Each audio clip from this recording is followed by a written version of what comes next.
live mode so that I am free to go as long as I need to, because my phone is really full right now. And even though I could go through and delete stuff or move stuff around, they don't want me to. So I think it's because a lot of people will be looking in the live section. I almost feel like the readings are moving there. My channel is evolving and changing. And welcome to the new people. I am Tallulah Wren, the magical medium, and welcome back to those of you who keep coming back. And I'm gonna slow it down because I felt super chill before I started, and now I'm feeling this antsy energy, and it's you. It's you reading one. It's you and your antsy pantsy. Also, I don't know if the I am is going to come in for everybody, but it fell out of one of my things and I was really drawn to put it in there. I was drawn to have a lot of, so much was going through when I was putting these readings together. So if things that came through then come through in your reading, I will express them. Otherwise, there you go. Also, I don't know who this is. I don't know where this is coming from. And it doesn't happen every single reading, and it doesn't happen every single podcast. But I will say that there are a lot of podcasts and a lot of readings where I start and I feel fine. I feel grounded. Everything's, awesome. And then my stomach starts growling, but I feel a pain of hunger that I can't explain. So either this is an expression of like you are feeling the craving hunger, like it's like so you're craving it, you have the hunger so much that like it's almost hurting you. It's almost because this is that kind of, sometimes you're like, haha, my stomach growled, and other times you're like, oh my gosh, it's like you feel like you haven't eaten in days and weeks and months. You're like ravished, where your body's like bowed, where you can't think, you can't get grounded. So I'm also getting the vibe that some of you are pushing yourselves too far. It's not that you're starving yourselves. It's just that maybe you're doing too much fasting. Maybe you are pushing yourself too hard and not listening when your stomach is like, hey, listen, I'm really hungry right now. Can you please feed me? Also, my dad's birthday came through. I happened to look at the screen when it was at 228, and it went to 229. So maybe you're a leap year baby, but my dad was 228, and it was always a joke. He'd say, if I was born on the 29th, I'd be a leap year baby. I'm like, oh. And then I met another person who had that birthday and they said the same thing. I'm like, that's hilarious. And they were around the same like age, So anyway, I digress. But also when it came through, and because it's a hunger thing, I have been drawn to watch Hell's Kitchen again, but like the newer seasons that started again in 2022, they're like the softer side of Hell's Kitchen, and I love it because when I tried to watch old episodes, I was like, I just couldn't take the anger, the cussing, the yelling, the screaming, it was too intense. The new one can get intense for me too, but you can feel that Gordon has softened. I apologize. I live next to a freeway in real time. It is the 11th on Saturday, midday, and I live off a freeway, and it is summertime. Summer loving, have me a blast, right? Maybe Spirit's trying to tell you to, get out there and feel the energy. Maybe you are a motorcycle person. Maybe you used to have one. I don't know. Maybe it's your dad. Maybe your dad was a motorcycle person and my dad came into like, it could be a lot of things. So I'm channeling right now. We are going to get to the cards. I didn't realize we were channeling until my dad came in. He's crossed over now several years. But yeah, a lot was coming through for these readings right away. And these are messages that you need to hear from Spirit. So we're working with the Osho Zen Tarot, and we're also working with, I forget the other deck. It'll probably come to me when we work with it, the deck that's in the back in black and white. Also, it's kind of interesting because I just put out on my other channel, Tallulah Wren, which was formerly Lula's Labyrinth. I just haven't changed it yet on here to reflect that. But if you go to my main page on the bottom, it'll say like recommendations, and it's Tallulah Wren. But if you go to my about, if you click on the top where it has links, to, contributions, donations, about me, blah, blah, blah, all that stuff, like all that's in there. And I don't mean it blah, blah, blah to slide it. It's in there, and there's a link, and it'll say Lula's Labyrinth.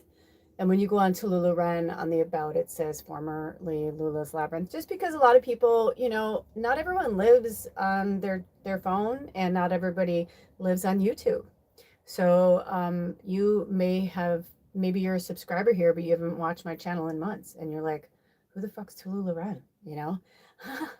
I've been multiple names, multiple energies, and right now I have sunk deeply into Tallulah Wren, and it feels right. And when they had me change it and put it on there, I thought that was pretty profound, because before that channel was Lola Kelly.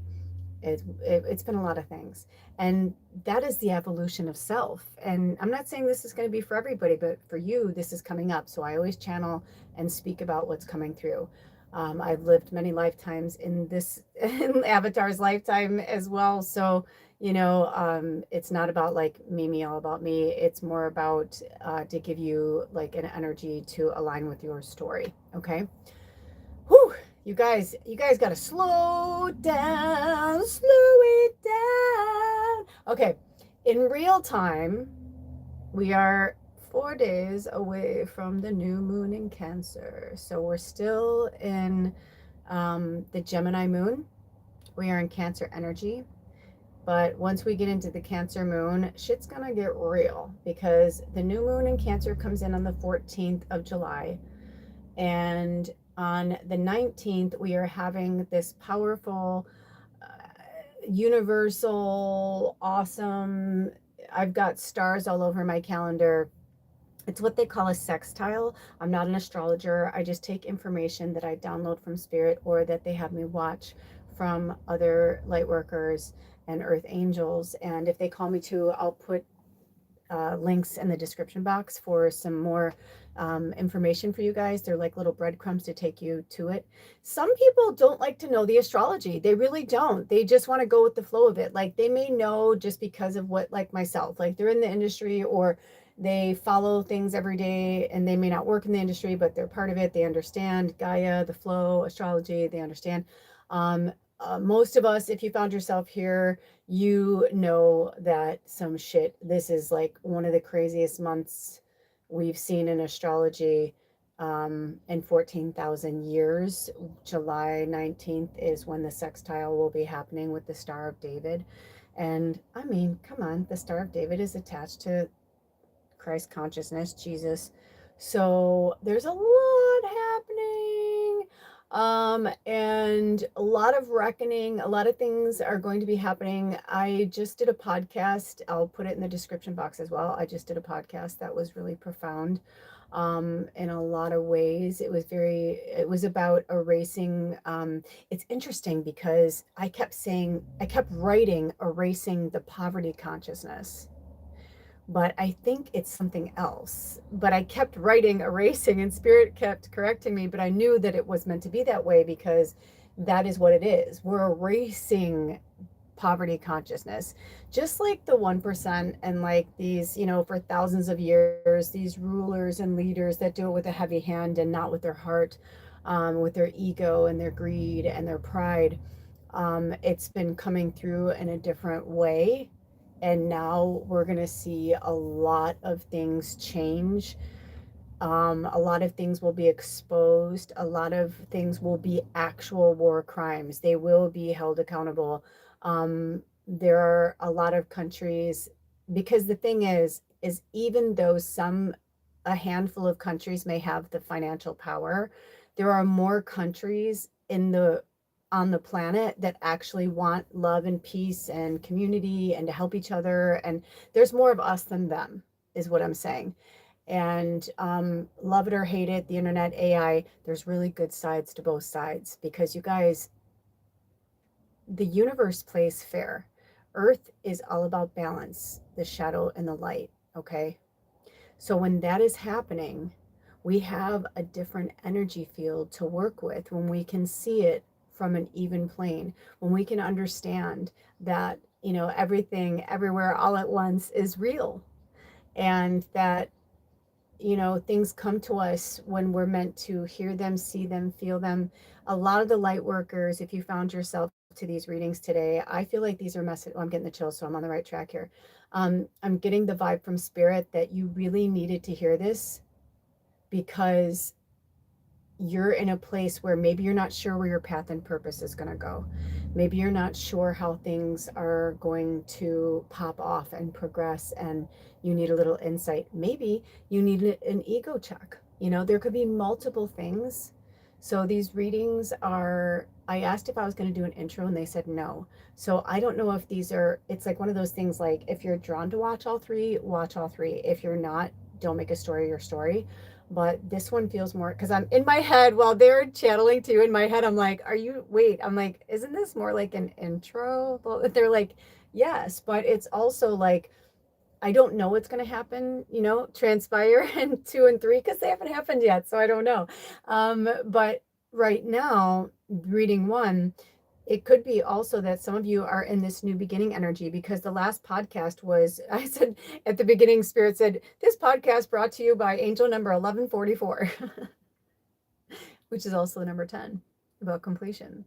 So reading 1, you could be number 1 because you're at a new beginning. You're done with the old life. You're done with certain things, but maybe you're not quite sure yet how to progress into the new life.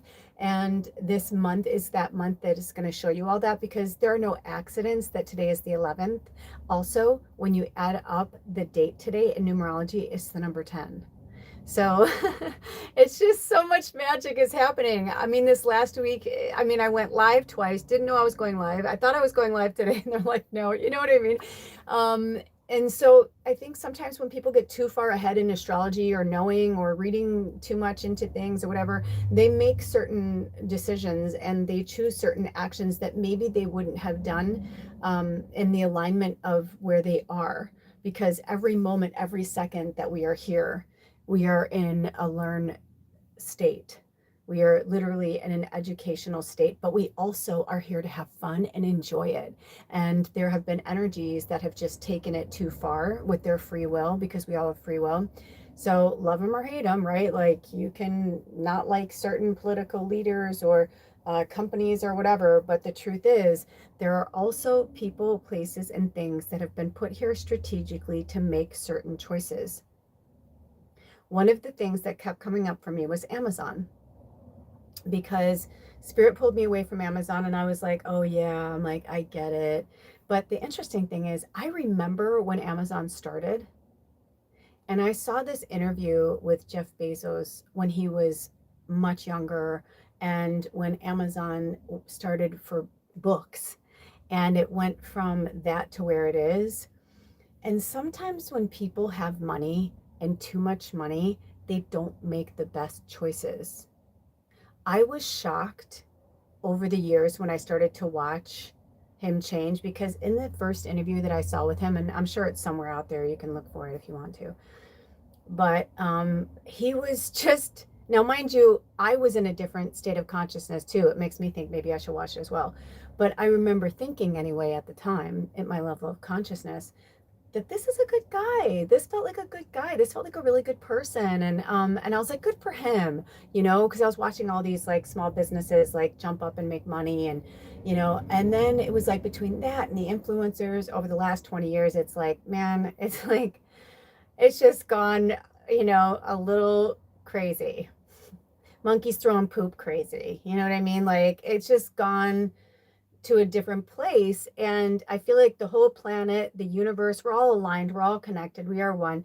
And I feel like there's just like a bunch of us that are on the planet right now and in the universe, like myself. Like, I'm in multiverses and multi realms all the time.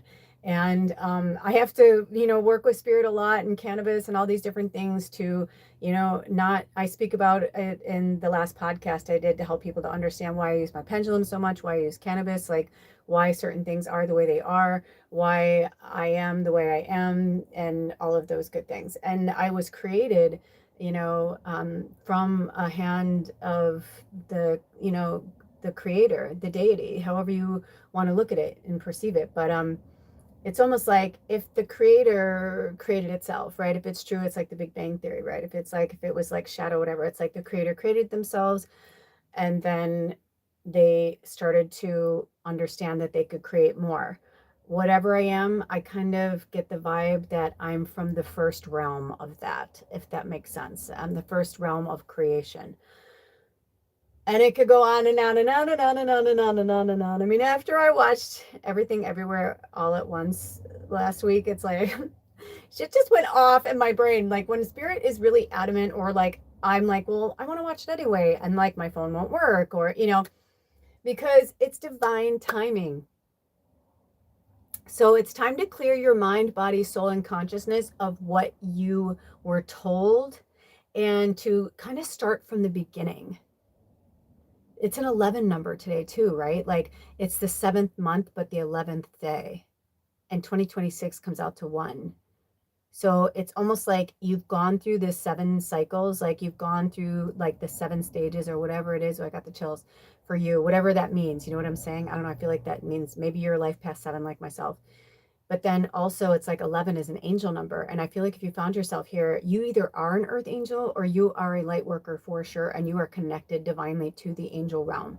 You most likely talk to them all the time, or they visit you all the time, or you know them by name. You joke around with them. They're your pals. They're your buddies. Totally get it. I'm there too. Right. And then 1, it's new beginnings. And it is. This is a new chapter. 7 is a brand new chapter. This is, I will put in the description box as well. If not, find it on your own. Lee Harris did an energy update. It was so fucking profound. They only had me watch a little bit of it, and I know they'll have me watch more later, but I created shorts with it. Like I just was like, I was like Johnny Five, like input, like so much was coming in. I was like, holy crap, holy unruly. Like I can't even. It's been, and thank you so much, you guys. The contributions and the donations, the prayers have helped me immensely. It has put me on a level that, I mean, I am here because of you. So thank you. And if it is in your wheelhouse, thank you for buying an Amazon gift card. I have a link in the description box. Right now, I am raising money to buy a tent. My home that I have been remodeling is just not working anymore, and I have got to move out of it. So I'm going to be living in a tent, and I'm okay with that, but it's a cabin tent, and it's $350 with tax and delivery and all that good stuff. So if it's in your wheelhouse to do so, thank you. I have cards that start at $10. They go up to $150. You can do, and it's all linked to, like if you click, you have to click on through my wish list though, okay? You have to click on through my link so that they can mail it to me, okay? And there will come a time where I will allow you guys to send me things, like gifts or packages or things like that. Because I know some of you are like, I made you something, or I drew you something. I'm like, that's cool. Like, I can't wait, but for now, that is my main focus. And if that is not in your wheelhouse to do that, then I appreciate the prayers, the abundance prayers, because that means someone else will come into my orbit that can afford it, that they can do it right now. Because this consciousness of poverty is something that most of the light workers that I've worked with, in one way or the other, are going through some type of ancestral breakage of that. So many of us have been going through different forms of struggling with abundance on different levels. And that could be abundance of good health, but you have money. You know what I mean? It's like you can have all the money in the world, but if you don't have health, it doesn't matter, right? It doesn't matter. Your health is your number one, your vital organ, so to speak, of your soul. And if your avatar is not healthy, you cannot exist and grow and evolve and be who you were meant to be in this lifetime without it. And for some of you, this is a urgency, that silly shorts that was going around forever. But it really is, right? Because your body is like, listen, I've gone really far, but like the heart can only go, like, think of it this way. Your heart every single day, boom, boom, boom, boom, boom, boom. I've been living 54 years. Add up 54 times 365 days. Your avatar is doing a lot of hard work. We have to give it as much help and care as it needs. And right now, we are in the rest and restore phase. We're in the waning crescent moon, the 8th moon cycle. Things are going to pop off for the second half of the year. And that's what Lee Harris was talking about. And I've been feeling it too. I've been saying to you guys, I knew that we were going to, it felt like, especially the empaths and the sensitives, hang in there. Your self-care right now, a lot of you are meant to go into hermit mode. It's like vital for you to go into hermit mode. And if that means you're like, You find a little place to stay. It could even be a week. But you need, or it could be for some of you, you need it, because I just heard from Spirit, and drink some water. You need a consistent time out, period. Ooh, and I looked down, it was 2009. Ooh, what was going on for you in 2009? It's in 2026 right now. I had a moment the other day. I was like, did? And listen to me, I'm so funny. Where I was thinking about when I was in college, because I went back to college in my late 30s. And I was looking at something and I'm like, holy shit. I'm like, wait, that means if I went to college between 2009 and 2011, I'm like, and I've been in the Pacific Northwest for 15 years. I was like, that means I started college 17 years ago. And I remember when I was going back to school that people told me I was too old. And I'm like, are you kidding me? I'd go back now. Like if I felt like it was the right school and the right time, and you know what I mean? Not that school, because they were thieves and like I had no idea, you know, it was an art school, and that's a whole other story, which is really funny, you guys, because it was called AI, artificial intelligence. Isn't that crazy? But it was the Artists Institute. And a lot of people go, oh, you went to the Art Institute? I'm like, no, but I could have gone to the Art Institute if I had tried. I could have gone to other colleges. I was actually accepted in other schools, but in other really legitimate, like good art schools. But I was really drawn to go to that school. But in that time, I literally came across so many earth angels, and we were all there to help each other through like one of the most difficult times, but we were doing it through like a creative process. So I'm not ashamed of my school or my choices in that way, you know, like we were all meant to be there together. You know, we were in this foo bar together, fucked up beyond all recognition, right? Like, but, and I feel like there was a part of us that all knew it too, but we just were like, you know, it felt good at the time. And it was getting a lot of traction, a lot of press, and all these things until the school went under. And it's kind of funny how those things happen, but that's again a story for another day. And maybe it's for somebody to be like, don't have any shame or like regret around some choices that you made, that maybe you look back on it now and you're like, why didn't I see that? Why didn't I? It's because you weren't supposed to. You were supposed to be there. You were supposed to go through that. It was meant to happen that way. So your mission, should you choose to accept it, is to start working with the I am energies. Number one, I am free. I am emotional. I am okay. I am resonance.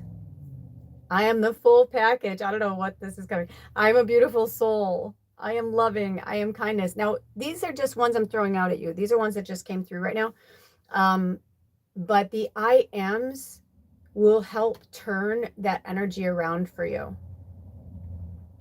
Meaning, if you are waking up and you're just like, you know, F this, and I don't want to deal with people, and I don't want to blah, blah, blah, blah, blah. You know, sometimes you just got to take a day off. And sometimes you got to be like, sad Sally, turn that frown upside down, and you got to push through it. And you are at the point now where Spirit is like working with your intuitive energy to know the difference and when to make those decisions. I was using my pendulum to a point where I wanted my pendulum, my higher self basically is what my pendulum is, right? So I wanted my higher self just to make my decisions for me. I'm like, I'm too fucking tired. I'm doing all these things. I'm like, can't you just think for me? And I've been noticing over the last several months that they're like, no, my higher self is me. And myself is like, you don't have to ask me that. Like, if it doesn't feel right, it doesn't feel right. Now, sometimes it doesn't feel right and we must push through. And that's a confusing feeling too, right? So when you're getting, Spirit says there's a difference between a hell yeah and a hell no. And if it's somewhere in the fray, it means you got to go. So the thing is that you're so gifted and you want to avoid anything bad happening to you or for you, right? But that's the whole point.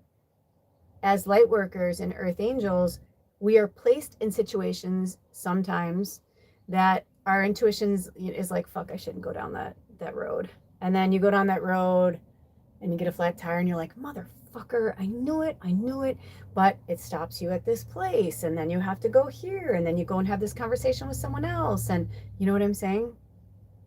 And it was actually a blessing in disguise because you needed a new tire.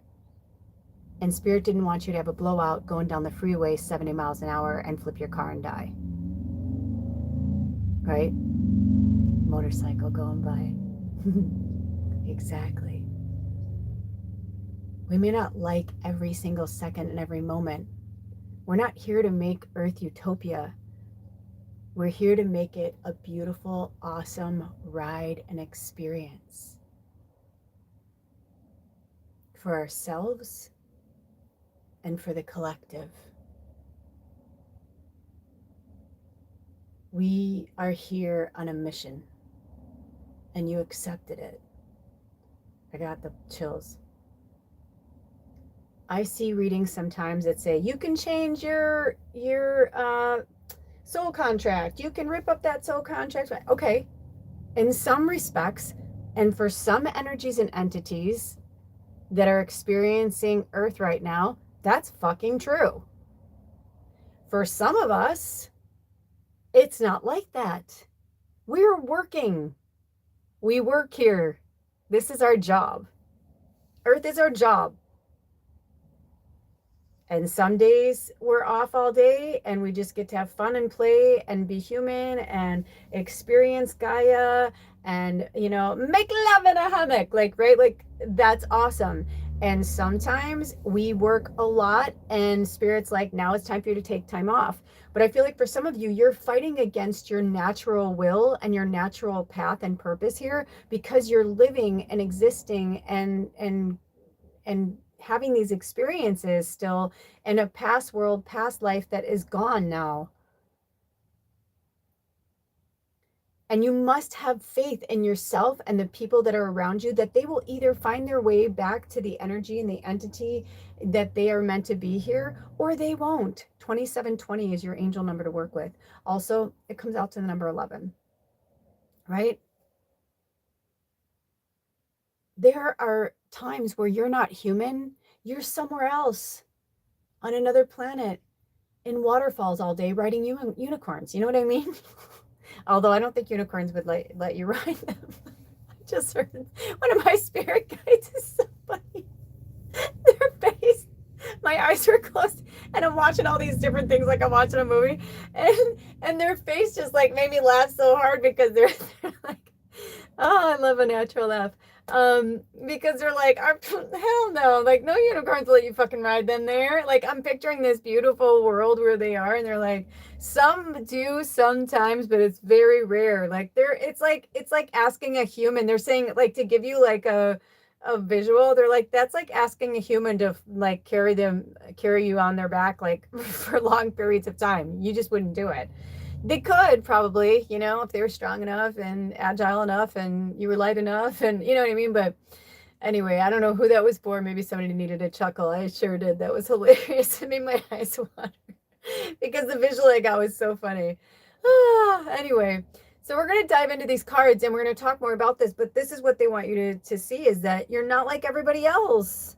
And you need to make peace with that. And I think once you make peace with that, everything will be so much easier. Also, I saw 2049, even though it was 2849. So work with Angel 2049.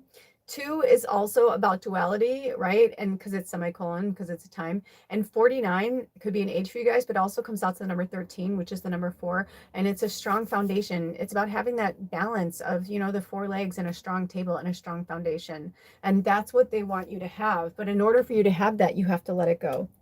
Okay, so here is the beautiful, if I am correct, I believe all the feathers that we're using today, I believe they are all from the swallows around here. So work with this, the barn swallow or swallow bird spirit medicine, okay? We are going to work with the other cards in the back, but for now, they want me to put them out. Do you want me to put them out a certain way? This way, okay.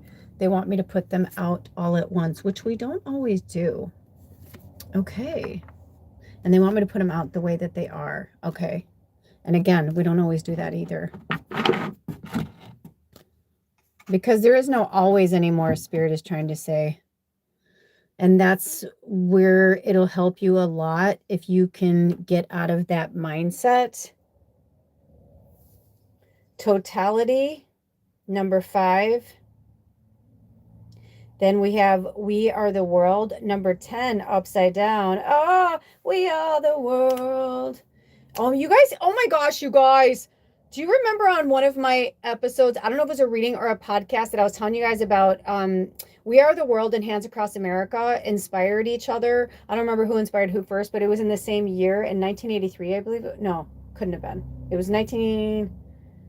I think it was 1986, which, by the way, I was saying that I couldn't get off work, and I think it was school. I told my teacher that I didn't care. I was doing something. I was going to do it anyway. Anyway, but long story short, we were talking about Hands Across America, and then I was like, I want someone to inspire that. I feel like there's either our tribe or like someone from our tribe is meant to like connect with other people and get this to really happen. Because Hands Across America really happened, and it was super cool, and I was a part of it, and it was life-changing. And I feel like if that's like what we need right now, that and like We Are the World. You know, I do subscribe to Cyndi Lauper, and she's on tour. I think the next time Spirit calls me to, I'm gonna write her a little thing and in her shorts and see if there's a way. I mean, she's still alive. Lionel Richie's still alive. There's a lot of people who are still alive that were in We Are the World. I feel like we need to like redo that right now. And maybe you're part of that. Maybe you're an artist. Maybe you're a singer. Maybe like this is something that you're meant to do. I don't know, but that card's upside down. So we'll see if they want me to read it, but that's it's coming through so strong. Okay, and then the next card is number 3, guidance. And the last card doesn't have a number, and it says consciousness. Holy shit. Now, I don't always do this, but sometimes I'm really drawn to, and I feel like this wants to come in. Like Spirit wants to. Now, whenever I record through here, this is YouTube's camera. They kind of like hijack my phone, so it's not going to be as clear. But I didn't get the vibe to pick up the cards, if that makes any sense. And, oh, they're saying not yet. Okay. So there's a lot going on right now. Drink some water. Staying hydrated right now is going to be the most important thing in your life. I'm not exaggerating or being silly about it. This is for all of us. We're made up of mostly water. There's a lot of things happening right now. And one of the things that our body depletes the quickest is our water. And when people are like, but I'm drinking tea or I'm drinking a beer, I'm like, it's not the fucking same. It's not the same. It may be liquid and may be going through your body, but it is not the same. Your body needs and expects like certain nutrients for it to survive. It needs it, you guys. So I don't know who that was for, but okay. Now I am getting from Spirit, do we want to read the first card from the book? Okay. Are there any cards in this deck? 3341, another angel number to work with, and 3343. Now, I don't know if they're going to have me put those in, so that's on you. I know a lot of times I put stuff in the description box, but if it calls to you, that's for you to write down right now. If you're new here, you write it down, you go into whatever search engine and you put in that number and you put in, spiritual meanings, spirit medicine, spirit guidance, whatever feels good, numerology, angel numbers, and it'll come up. Okay. So because I'm recording in live mode, I cannot pause it. So you'll just have to sit with me while I figure this out. Oh, cool. So this deck is the Osho Zen Tarot. We've been using it a lot lately. This was gifted to us by a really powerful light worker that, I don't know, I guess technically she'll always be in our tribe, but I was like, pulled to like let them like go on their journey right now. So anyway, this was a gift. There's many gifts from them in here. The selenite too. Okay, so this deck is quite interesting. It is someone else's version of a tarot deck, and they work with their major and minor arcana, but they do them in different suits of like fire, clouds, water, rainbows.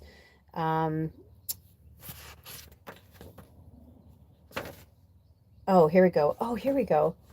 So it's the major arcana and the minor arcana. Okay. Okay. You know, I've looked at this book quite a few times now, but I'm starting to understand this a little bit more. And it's because if I study decks, I understand them more, but when I only use them once in a while, I have 50 plus divination tools. I don't always study them, but this one I'm starting to see more clearly. And maybe this is for you guys too. Maybe you're starting to have some clarity through this reading, or these cards will give you that. So we have major arcana and minor arcana, and this totality is coming through on the minor arcana in the suit of fire, number 5, and it's on page 86, which is interesting because 86 is 14, 1 before 4. Right? Before we start our new direction, we have to get grounded. Or maybe for some of you, you don't need to worry so much about that. You're grounded. Hold on.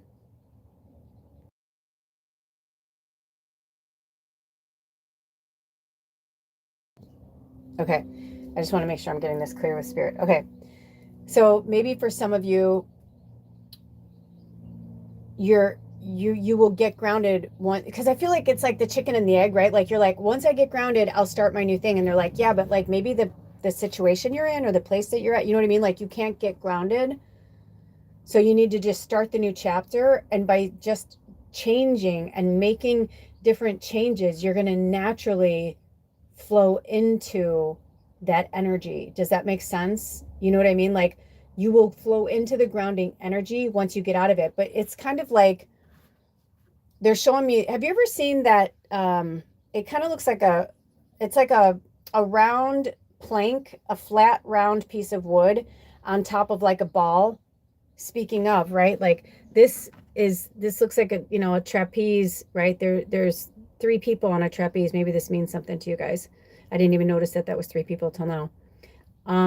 But I feel like there's too many things and people and situations that are connected to you, and you're like in the middle, and you're kind of getting like, you're like the scarecrow, and he's like, and there's a little bit of me over here and a little bit of me over there, and you're like, I can't get grounded. And it's like, yeah, because you're connected to these energies and these entities that are like just tearing you down. So you're that person in the circus, right, who's like trying to balance a skinny round board on a ball, on top of the ball. Now some people can do it, but not everybody can do it. You're going to fall off, and you're like trying, and it's like all it's doing is exhausting your energy. So I feel like some of you, you're naturally grounded, like maybe Virgo energy. I just heard Virgo. So like you're naturally grounded. It's just that you've got all of these things around you that are keeping you constantly fucking ungrounded. And I just heard snip, snip, time to let go. Snip, snip, time to let go. Snip, snip, time to let go. I heard 3 months or less. And if you don't do it, Spirit will do it for you. And it's going to be for your greatest and highest good. This isn't a threat. This isn't to be fearful. Because see how, like, if you look really closely, their hands are like they're not quite there. It's almost like I feel like this is Spirit. And they're like, I got you. Let go. And like this one over here is like holding on to you super tight. And this is like the past. And Spirit's trying to pull you into your life. Like I don't know, it was like the blue pants that got me. I just felt like that angelic blue energy. And Spirit's like, you got to let go. And you're concerned about these 2 fucking inches. And Spirit's like, but you're almost there. Like you're so close. And for some of you, it's just letting go. And it's when you finally let go, you're going to find the grounding and the balanced energy. And you'll know when too, Spirit said, because, it's that thing where all of a sudden you're like, oh my gosh, like I'm overwhelmed. I can't, and I feel like for some of you, you're feeling very numb. I'm feeling a very numb energy. For some of you, this feels like family. I'm feeling a strong like parental energy.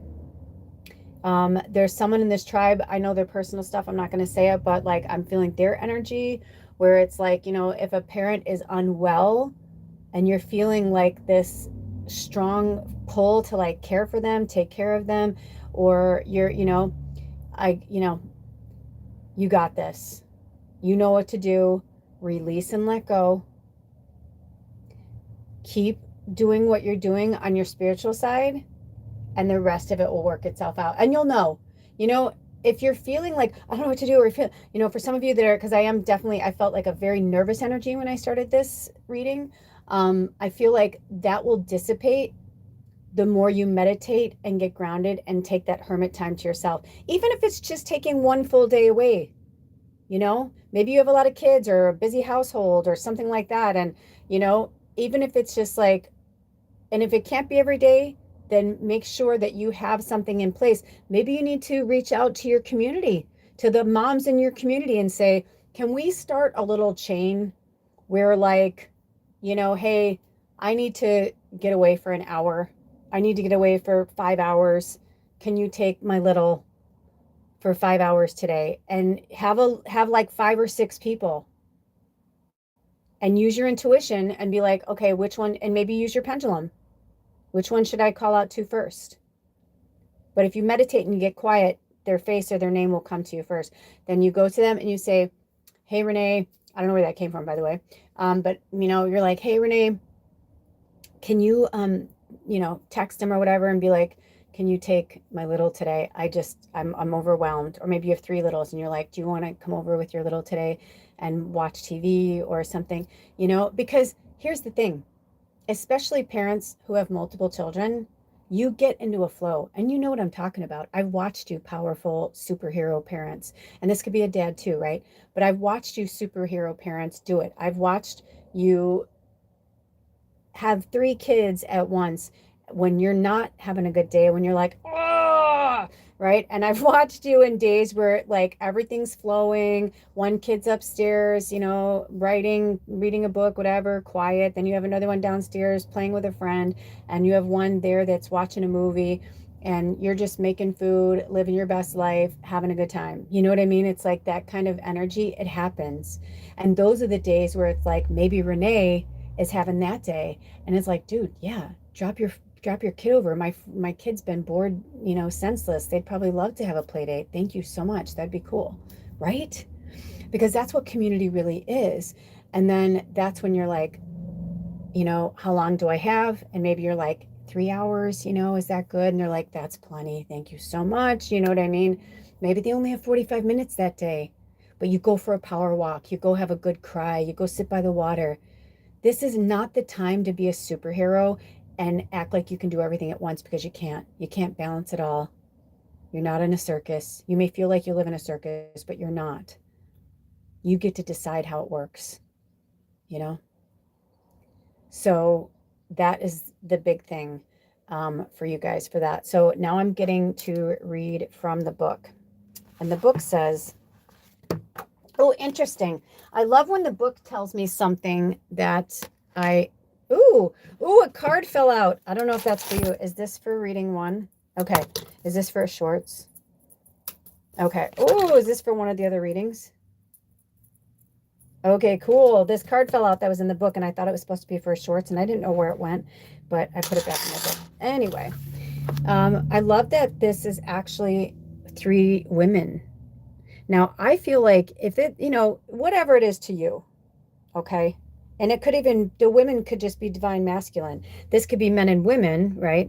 But like some have we all have divine feminine and divine masculine in our chart, but some of us have a little more heavy handed, right? So take this for what it means and speak your truth. I'm getting like someone doesn't want to hear this, but it's time. It says, these 3 women are high in the air, playful and free, yet alert and interdependent.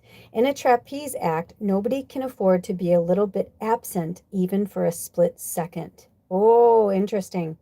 And it is this quality of total attentiveness to the moment at hand that is represented here. We may feel there are too many things to do at once, but get bogged down in trying to do a bit here, a bit there, instead of taking one task at a time and getting on with it. Or perhaps we think our task is boring because we've forgotten that it's not what you do, but how you do it that matters. Developing the knack of being total and responding to whatever comes as it comes is one of the greatest gifts you can give yourself. Taking one step through life at a time, giving each step your complete attention and energy, can bring a wondrous new vitality and creativity to all that you do. Oh, and my eyes came up and I literally, my eyes went to this card, guidance, and then consciousness. So I feel like spirit's like, be your own guide, like be your own, like your light workers, your earth angels, you're better than the human condition. You know what I mean? And that's not like in a superiority or like you're better than someone else.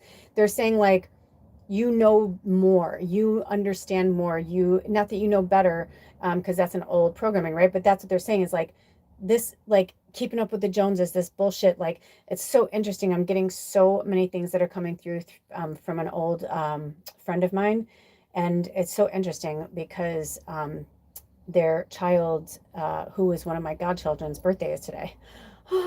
Happy birthday! You know who you are. But yeah, so this is a really powerful energy.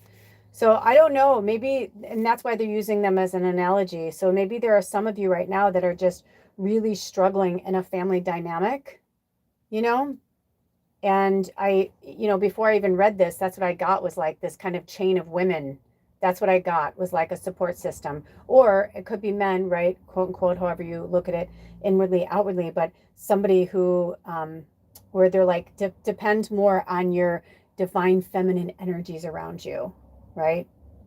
And I'm just going to say this because it's coming through, right? Like there was a time where I was looking at my closest friends, and my closest friends to me, there were 9, like I think there was like 10 or 11 of them, and 9 of them were gay.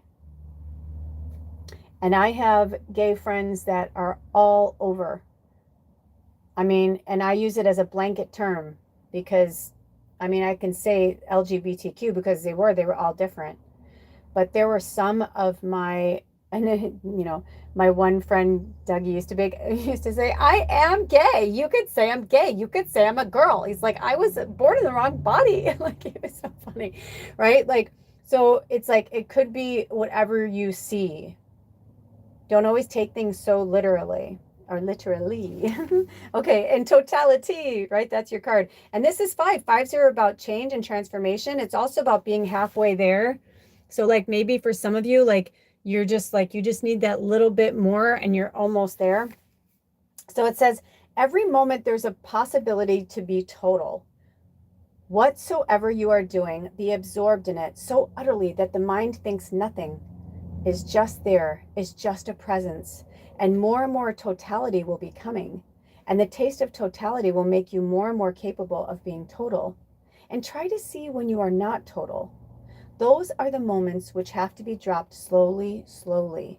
When you are not total, whenever you are in the head, thinking, brooding, calculating, cunning, clever, you're not total.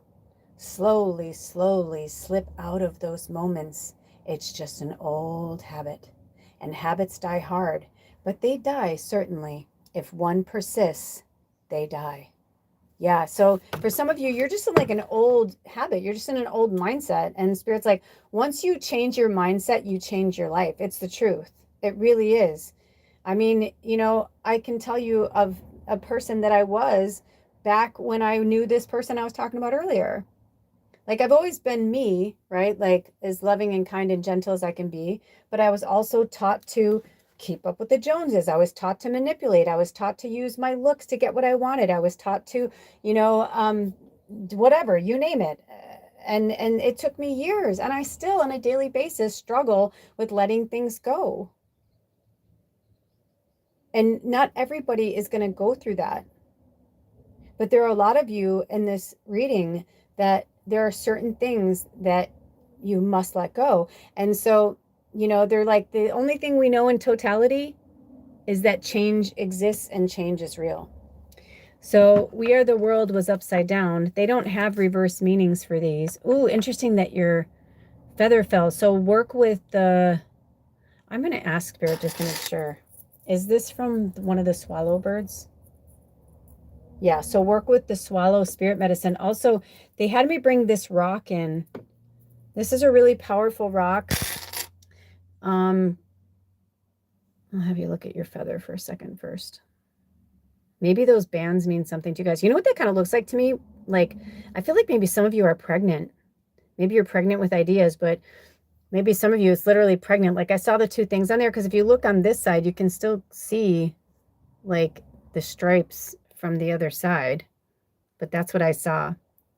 And there, do you want me to show them the rock right now? Okay, I was going to say there's a lot of scrying in that rock, but I guess they don't want me to show it. Okay. Do we want to go to, do we want to read We Are the World right now? Do we want to read guidance right now? Do we want to read consciousness right now? Do we want to go into these cards now? Okay, so this is what I got from Spirit when I was asking about whether or not we wanted to read anymore. So I feel like you are connected to everything and everyone in the universe. Look at this. See how the angel is going this way? And how I was saying I felt like the angel. And it's interesting too, because it's almost like, remember when I was talking about 2009? I feel like for some of you, something in 2009 changed your life. Or there was something in 2009 that you were doing or that you loved, or because I do feel like you are meant to go back, because see how this Buddha is like facing forward, but this angel is going this way. And this angel, even though she's facing this way, she's pulling this way. But see how they're not connected? Now, if we look at this card in a different way, and this is an angel, but it kind of is darker, right? It almost feels like shadow. And it feels like you're like trying to hang on to like this old world and this old life. But at the same time, it's like, see how they're disconnected? But here you are fully connected. That's your job. And maybe for some of you, you're hands-on healers. Maybe you already know this. I don't know. But 3 could be significant to you as well. It's not coming through for me in any way. You may want to work with angel number 3, or it could be the numerology of it. But I mean, this is a really big deck. It's a full tarot deck, right? So 78 cards, I believe. What are the odds that 2 cards together out of that are connecting hands? And this too, look, some are looking forward, some are looking back, some are looking forward, some are looking back. So you are meant to connect humans to themselves and the spiritual realm. For some of you, you may be a natural medium, a hands-on healer, you may be both. The Buddha's looking forward though, and they're like, you know, whenever you have a moment where you're like, I don't know, or you're second guessing or you're questioning, Buddha says, look straight ahead at me. Work with Buddha. Call on Buddha. And also you may want to get some type of representation of Buddha. But I always keep Buddha like the Buddha that I have is in a beautiful, it's an old piece of vintage jade jewelry, and I keep it up high. I know that some people are like, oh, it doesn't matter, or we are one, and blah, blah, blah. That's true. But there are some energies and deities that it's a respect thing, and it's just a thing. And so the Buddha is part of the Christ consciousness. And so it's about you. It's not about Buddha being higher than you, but it's about you raising yourself up to the consciousness and the higher level of Buddha. That's why they tell you to keep, if you have like Buddha statues in your garden, take them off the ground. You never want to put a Buddha statue on the ground. It's actually kind of really, like, some cultures like really would like flip out about that. The true Buddhists keep energy and images of Buddha on your eye level or higher. And that's because it's a metaphor of us always reaching to a higher level of consciousness in ourselves and others. And for some of you, I get it, right? Like, you love, you're empaths, you're sensitives, you don't judge people, and that's beautiful, and I love that. I'm very similar. But there are some people that, you know, you can only go so far with them, or you can only take them so far. They have to do the rest themselves. We can't do the work for people, you know? So It's time for you to let go of whatever's holding you back and go towards the light, Carol Ann. Go towards the light. Okay, let's see. Now we're going to go from the, I have to take it out because I can't think of it. Maybe they wanted me to. Also, this rosemary came in. This piece always reminds me of like a scarecrow or something, but I feel like this wanted to come in for a second. This is from, yes, Living by the Moon. So maybe for some of you too, this is like a wink, wink to work with the moon energies and the moon cycles. They are vital to our avatars here on Earth. They play an important and pivotal role. People don't want to, you know, buy into that, but it's true. It is. I mean, it's like literally all the water on the planet shifts with the moon. There's a reason for it, right? So anyway, each one of these cards has an image, and then they have words on the other side. Oh my gosh, you guys. This was the first card I feel like you're meant to see. Look at that with the hands. But also, I was literally just going to say, and you'll see your other cards, that not all of the cards have, like, one side's a picture and one side's words. I don't know if I ever remember this card. I don't ever remember seeing words on the card. So it says, love by the moon. And maybe this could be for some of you, like maybe your making love schedule has gotten off with your partner and you're like, and Spirit's like, well, work with the moon cycles, you know? When you're feeling a little more frisky in a full moon, have a good time. But, you know, if they're in the rest and restore phase, like right now, the rest and restore phase goes even past the new moon, because we're going from one moon energy to another moon energy, so you need some time to relax. This also reminds me of like a necklace. I feel like maybe some of you are jewelry makers, or it's time to make something. Maybe you make something with your hands, something that's like jewelry. This is one of my homemade rings that I made with a piece of leather, and all I did was sew it. I became really famous for these. I used to sell these in Portland in shops, Oregon. And this button is like 200 years old.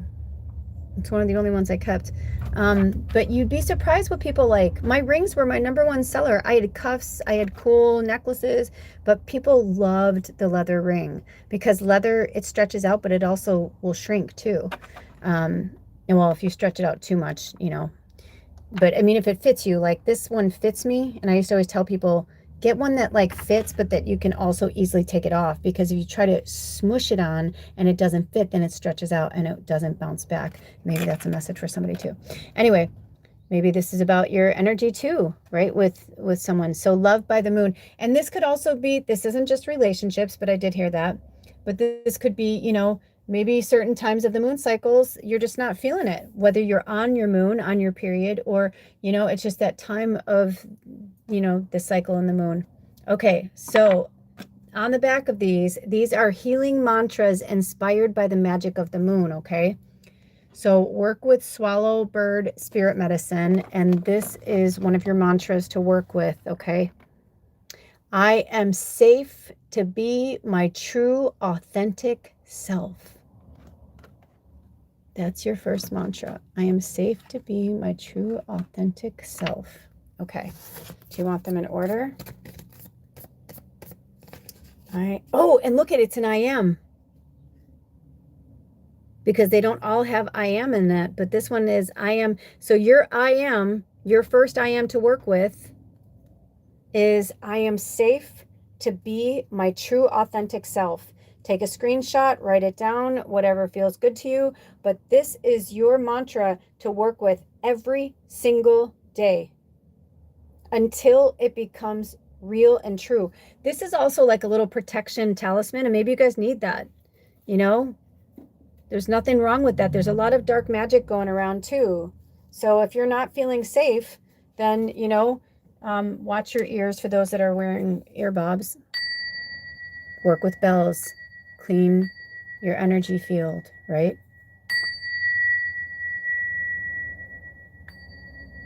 I'm going to do one more.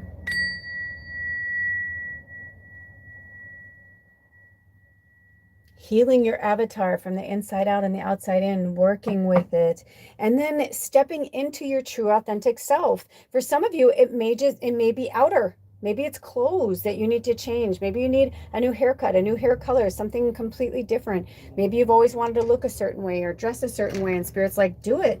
Absolutely do it. You're safe to do it. Maybe you want to dress like a witch, but you're afraid of people seeing you because in another life you were hung, you were burned, you were, right? That's real shit. That's real shit. But you know what? You got to work through that fear.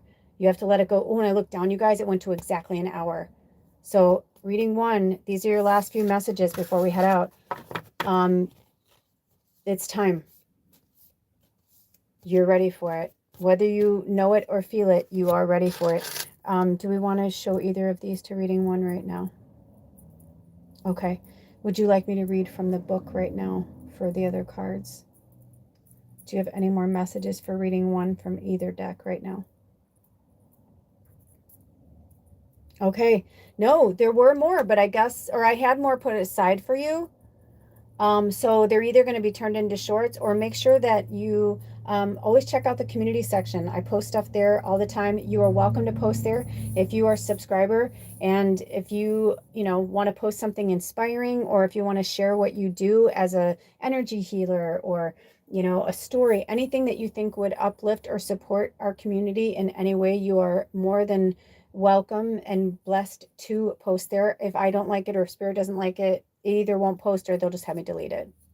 But I am definitely getting, I am definitely getting that. And the I am mantras: I am magic, I am love, I am a millionaire, I am free, I am spiritual royalty, I am blessed, I am magic, I am magic, I love myself.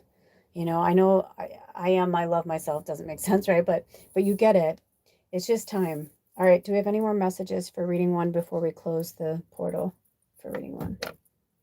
I feel like there's more messages from here, from the book. Would you like me to pull any more cards from that deck? From this deck right now? Oh, they wanted me to bring this down because we didn't pull. I pulled a bunch of cards today, but maybe sometimes they get stuck in the box. See, hear that? Is this theirs? Is this the one that got stuck in? Yeah, it was the one that was stuck in the box. I love it. Okay, so here's your image. And this can go all different ways, right? It's the only way you look at it. It looks like you're like, good moon, nice moon. All right, and then it says, whatever I choose to believe becomes true to me. Whatever I choose to believe becomes true to me. So believe in magic and miracles. Believe in blessings. Believe in divine timing. Believe that your turn will come when your astrological, everything comes together. Trust me, I've been going at this for 54 years, and I can feel that it's finally all coming together because I needed to go through all that to be the leader, to be the healer. I needed to go through all of that. Every day, every moment, every setback, every win, every fail, every success. I had to go through every bit of it to be this soul standing before you, speaking the truth that I know and understand it from my level of consciousness. And our levels of consciousness will be different. We are the world. We are the children. We are the ones who make a better place. So let's start living. They're our choice, or something. There's something. Yeah, your mission, should you choose to accept it, is look up the song "We Are the World" and "Hands Across America," because whatever you choose to believe in becomes true. So if you're believing that you're not going to do it, then you won't. If you're believing that, oh, I can't fit into that because, it's not right for my body type, then that's all you'll see. Instead of saying, no, I feel good in this. I like the way I look. I don't care if you don't like the way I look. I feel good in it. What you believe becomes true. I watched this thing. I don't know who this is for, but I watched this thing some time ago. And they had a bunch of different women answer questions from men. And in the end, all of the men, it was separate, but all of the men wanted to meet this one woman. because they were like, oh my gosh, she's so confident, she's so sexy, like, oh my gosh, I can't wait to meet her, blah, blah, blah, blah, blah, blah. And then when she came out, they were like, is this a joke? And she's like, are you a joke? And she was like, just like, fuck you. Like, and you seen how people were like, so they fell in love with her energy. Some even said her voice was powerful and sexy. But then when they saw her body, it wasn't what they thought it was going to be. And she's like, I love myself. And she's like, I'm 300 pounds. She's like, and I love every inch of me. And she was just, and she could tell she meant it. She's like, I am a goddess. I am sexy. And they're like, and it was amazing how many men didn't want to date her after that because of the way she looked. But there were men that did. And they're like, yeah, I want to get to know her more. Absolutely. Because it's sexy. It's a turn on. It's beautiful. And it's all perception.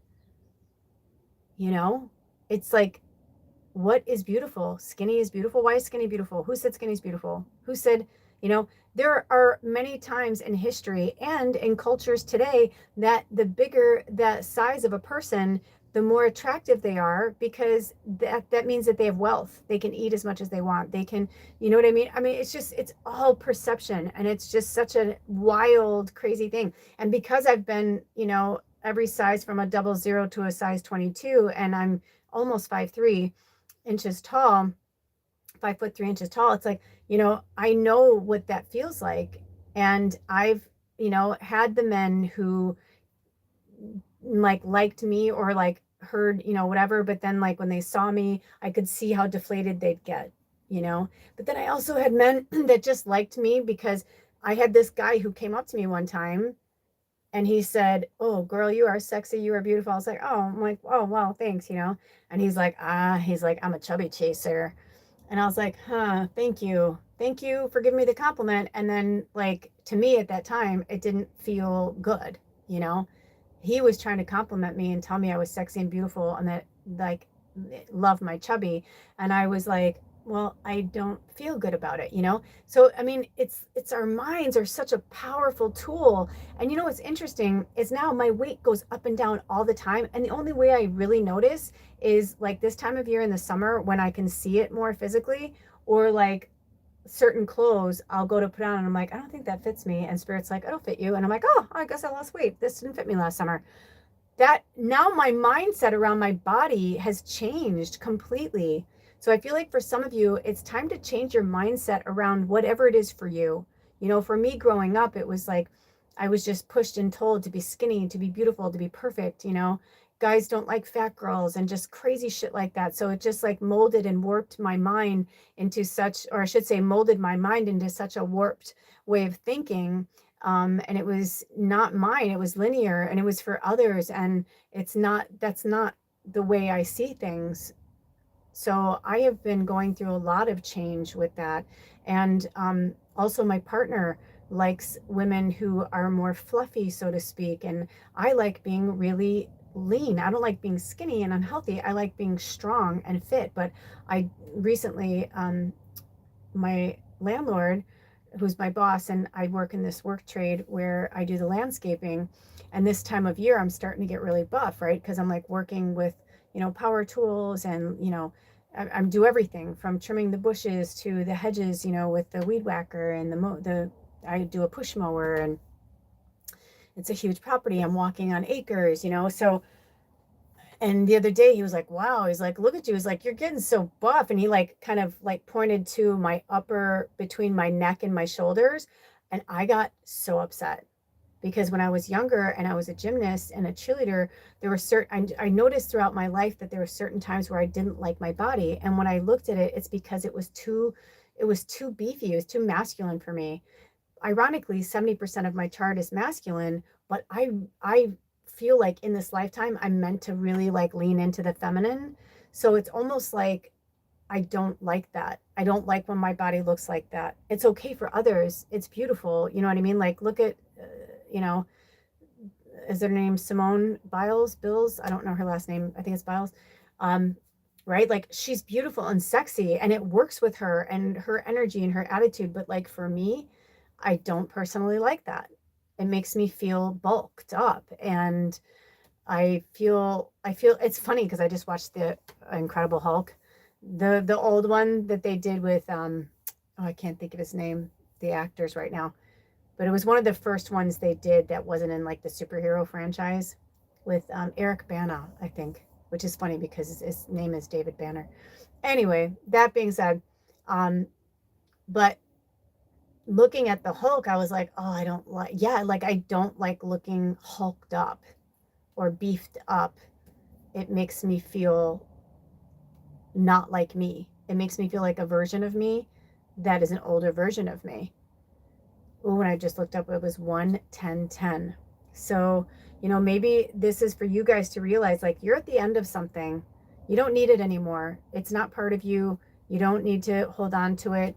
You don't need to keep it with you, or, it's, if it doesn't feel like a part of you, then it's probably not. Is there anything wrong with me being like whatever? No, but it doesn't feel like me. And if you look in the mirror and you don't feel like you, and you can change. I've had every color under the rainbow in my hair. Like I said, I've been all those different sizes. I'm 54. I've been different ages. I'm in wrinkles, and I'm in postmenopause, and you know what I mean? It's like my body's been through a plethora of changes before my period, having a period, perimenopause, menopause, postmenopause. Like, give ourselves time. Also, I heard 111, if this is a wink wink for somebody. Work with that angel number as well, if you're called to, whenever I call them out. But allow yourself to change and grow and evolve and be different. We are in the biggest transitional period and transformation period that we've seen in many millennia. And it's just time. And there always is a place in the story where a massive change takes place and people have to rebuild and start over. That's where we are. And that's where you are, reading one. So I think that's it for you. Are there any more messages for reading one before we move on? Nope. I was going to say I didn't really feel like it was completely over before, but that felt good. That felt like we're done. Also, I don't know why, but this gold box is coming out. I feel like Spirit's like, stay gold, pony boy. Like, like use gold, keep gold around you. And this kind of gold that like shimmers from the light, that reminds you of the stars, that reminds you of happiness and joy. Keep things in your orbit that bring you joy. Go through your stuff, get rid of things, especially clothes or things that that you look at every day in your closet, or in the cupboard in the kitchen, or whatever. If you broke up with somebody and he left his baseball bat in your at your house, and it's been sitting in your closet, and every time you go to get a backpack or grab a jacket, you see that baseball bat and you're like, well, I just keep it here for protection. No, get it out. You don't need it. You're okay. I don't know who that was for, but you get the analogy. All right, you guys, until next time, take good care of yourselves and each other. All of my information is in the description box and also on this channel. Thank you for your loving support while I continue my mission. Thank you for supporting this mission and my dreams. I really appreciate it as I support your mission and your dreams as well. I'll see you next time. Blessed be. Oh, love you. Bye.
welcome reading 2. I'm going to write down your timestamp. Hold on. Okay. I am recording this in the live mode, but they're not having me go live. It just gives me security when I'm doing these readings because my phone is full and they don't want me to do that. They want me to keep it in that section, so I'm going to keep it in that section. So welcome, welcome, welcome. This is I always call them the generic readings. They're messages you need to hear from spirit right now, but this one felt more like you really need to hear this right now. If you were drawn to reading 1, I highly recommend you check it out. There was a lot going on. I felt like the first 20 minutes to half an hour felt like a group reading. In fact, I kept asking spirit in between. I was like, are you sure we're not, did I hear you wrong? Not that they're wrong. They're always right. But I was like, did I misinterpret? And they were like, no. So reading 1 was really good. And it had a lot of information about what's going on astrologically. But it was a very long reading. It was over an hour. So maybe part of it is for you and maybe part of it's not. Use your own discernment, whatever feels good to you. But with that being said, I just want to say welcome, welcome, welcome. Today we are using Living by the Moon cards, which are the black and white cards in the back, and in the front we're using the Osho Zen Tarot. I also heard from spirit. Drink some water.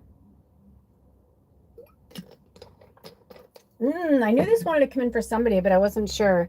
Also, in reading 1, we spoke about reading 1 was really filled with earth angels and light workers. I mean, I pretty much feel like everybody who comes to this channel is at least a light worker of some kind, maybe not an earth angel.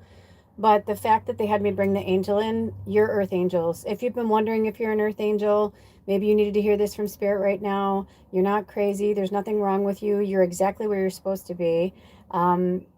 They also had me bring in the astro dice.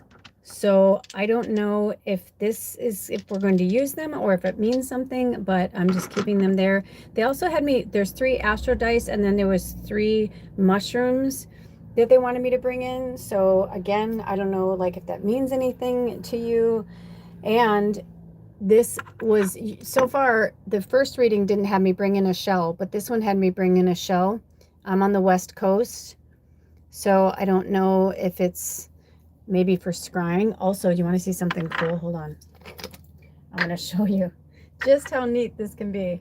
So, okay, remember it like this, okay? I know this is YouTube's camera, so it's not as clear as mine, but okay, so that's what it looks like dry. Now I'm going to get it wet. Hold on. I always love doing this because they look so different when they're wet. I think that's what makes shells so magical. Okay. Mercury's in retrograde. Slow down. That was a message for all of us. Okay, so maybe it's for somebody for scrying. Maybe this looks like a visual of something. Kind of looks like a scene. I mean, I don't want to tell you what to see, but whatever works for you.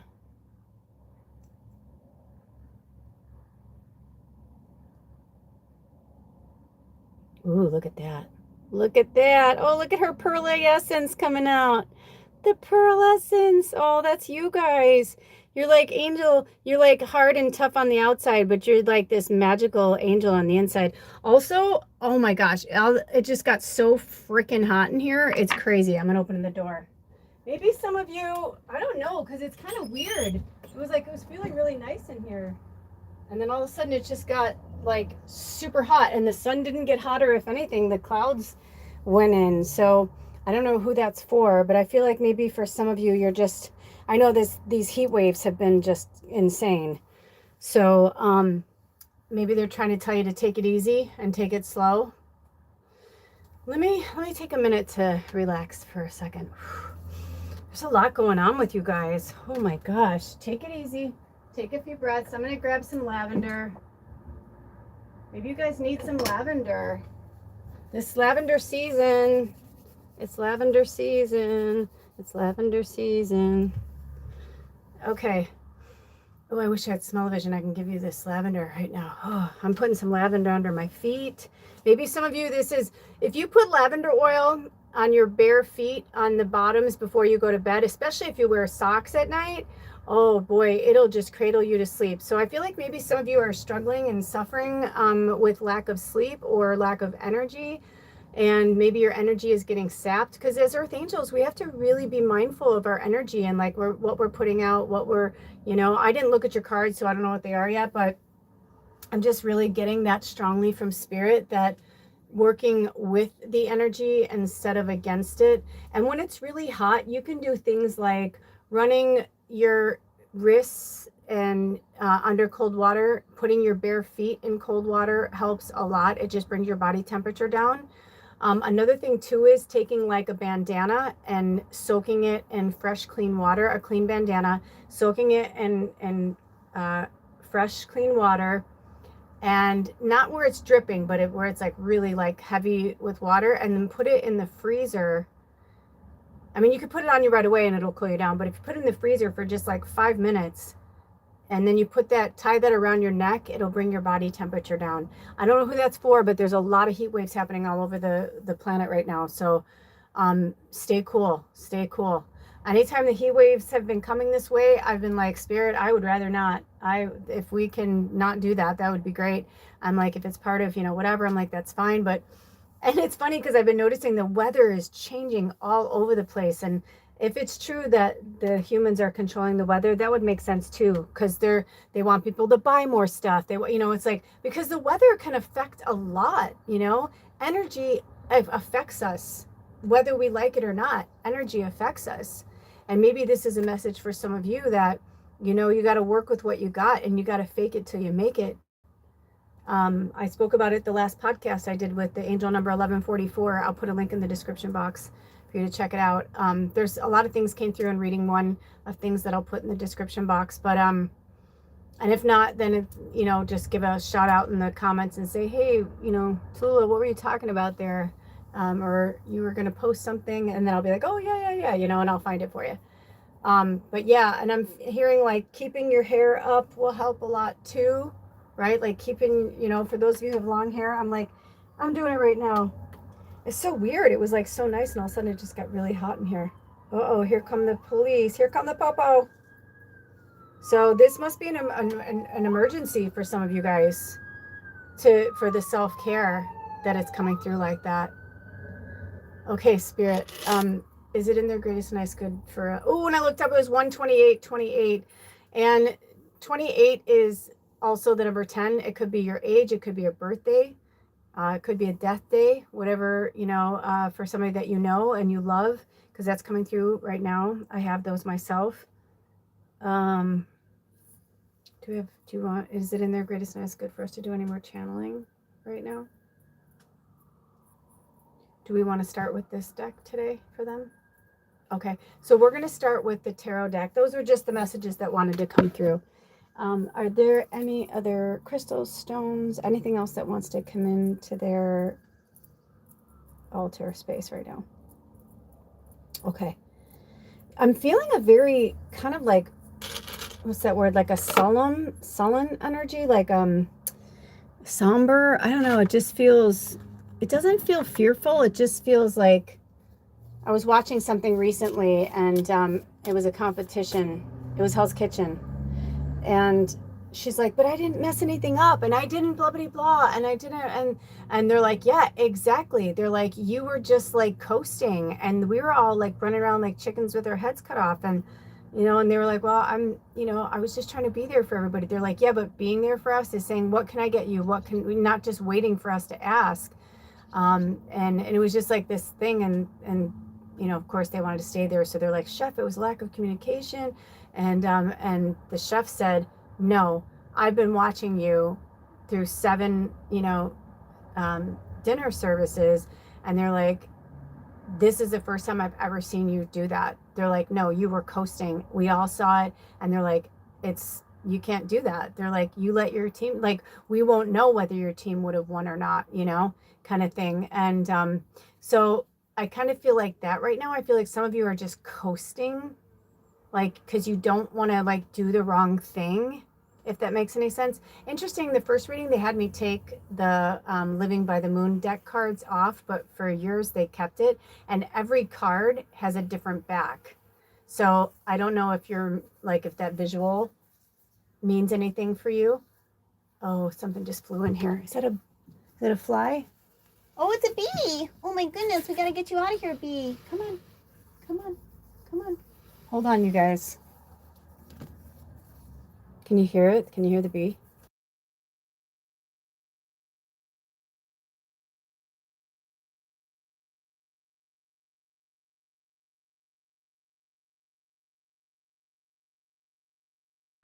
Okay, I put it on mute for a second, but it was actually really cute. That bee just crawled right up onto my finger, and I put him outside. So work with bee spirit medicine. That's why I was like, is it a bee or is it a fly? It sounded like a bee to me, but I always like to check. So, I mean, I just opened my door and a bee flew in. So I feel like that is a strong message from spirit to work with bee spirit medicine, spirit animal. You go in, if you're new here, welcome. If you're coming back, welcome back. But you just put it into whatever search engine that you work with, and you just put in like bee spirit animal, bee spirit medicine. It is different. Some cultures, like the Native American culture, says spirit animal medicine, not just spirit animal meaning or spirit animal, spiritual meaning or whatever. But it doesn't take away from what it means, if that makes any sense. Okay, so you got a plethora of cards, and they had me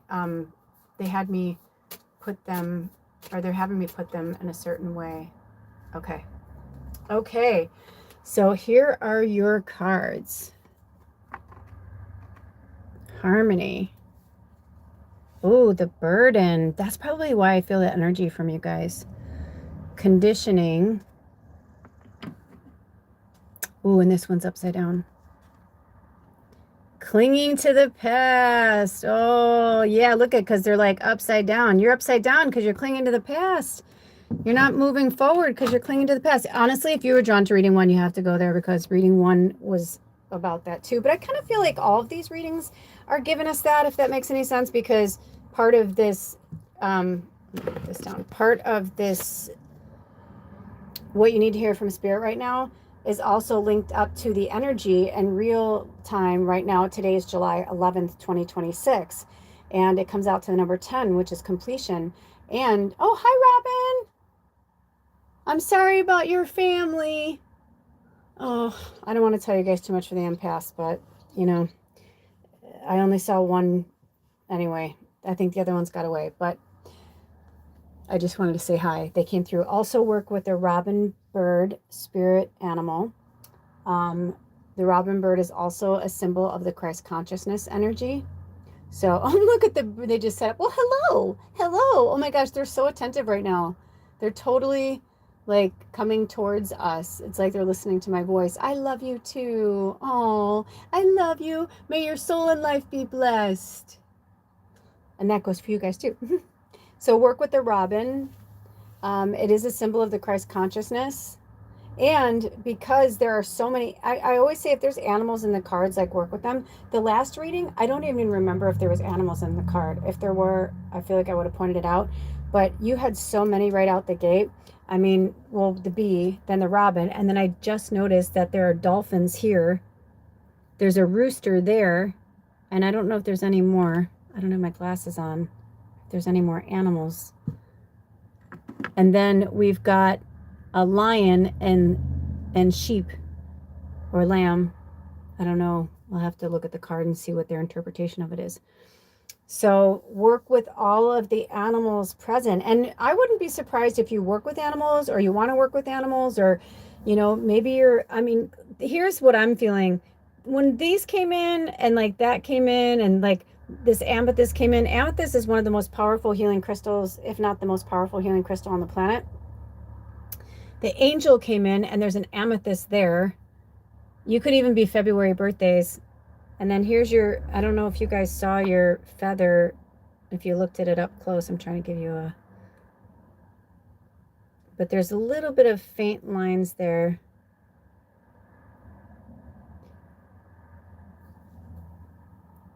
So you have 2 birds and 3 of them, and 3 flying, because the bee is not a bird, but it flies. And the rooster doesn't fly, but it can a little bit, right? And then obviously the robins can fly very far. But then you've got, it's like, it's kind of interesting because you've got water creatures here and then land creatures as well, and then air creatures in the air.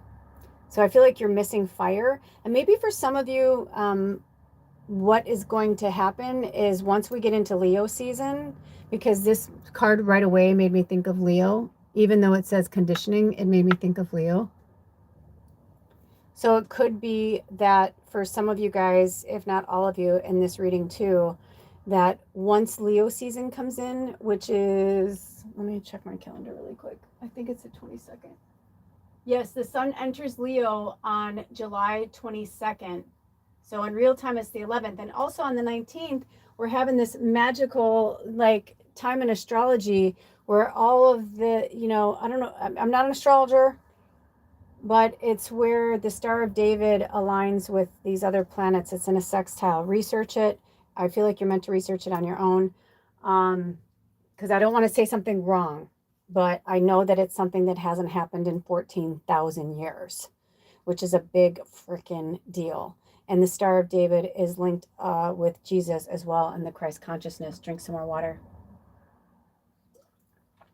So I feel like something pretty major is happening or is about to happen. And I keep hearing from Spirit like something wicked this way comes, but I also feel like, yeah, but whatever wicked comes is also going to be the light. Like the light is winning and it will continue to win because love always wins. So they want you to stay in peace and harmony. Like we're at the end of it. It may not seem like it, but we are. We're at the end of it. And then we have number 6, the burden. Number 15, conditioning. And number 5, clinging to the past. And now that we know that's in reverse, I think the reason why that one's last is because it's almost like when I first started it, I feel like this was the first card, but then they had me shuffle and put this first. And that they want you to see that, like, you don't need to cling to the past. Just let it go. Let it go. And I feel like by the end of this year, for sure, you won't be clinging onto the past anymore.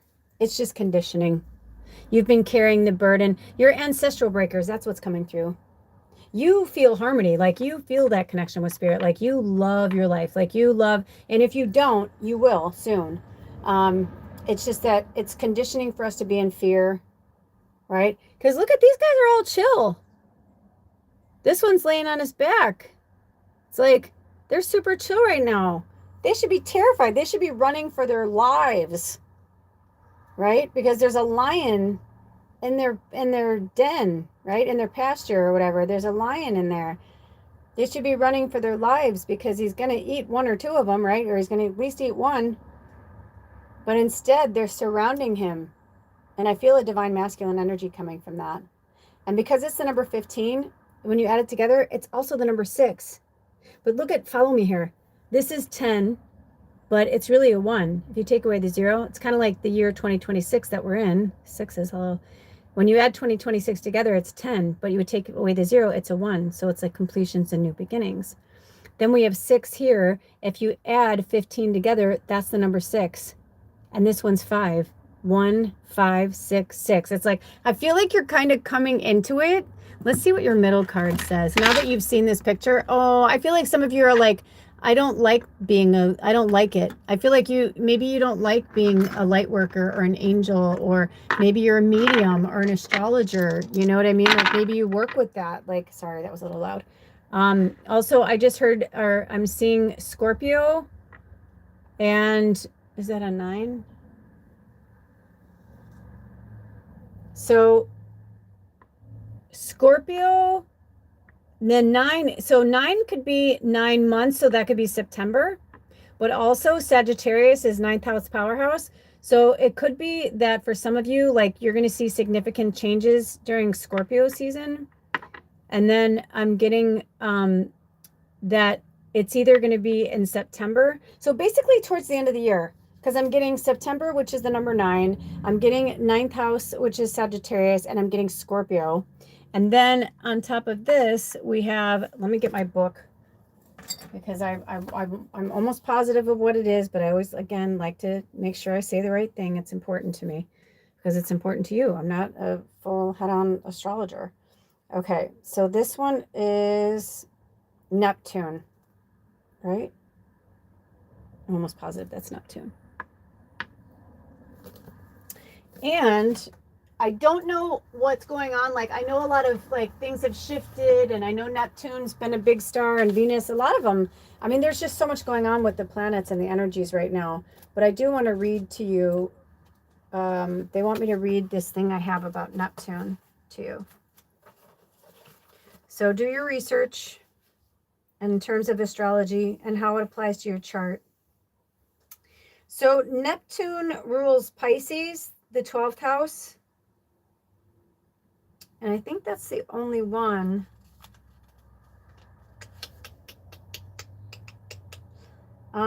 Which is also, the Pisces is ruled by, okay, hold on. Water, obviously. I thought I saw something else that they wanted me to look at. Hold on. Hang in there, you guys.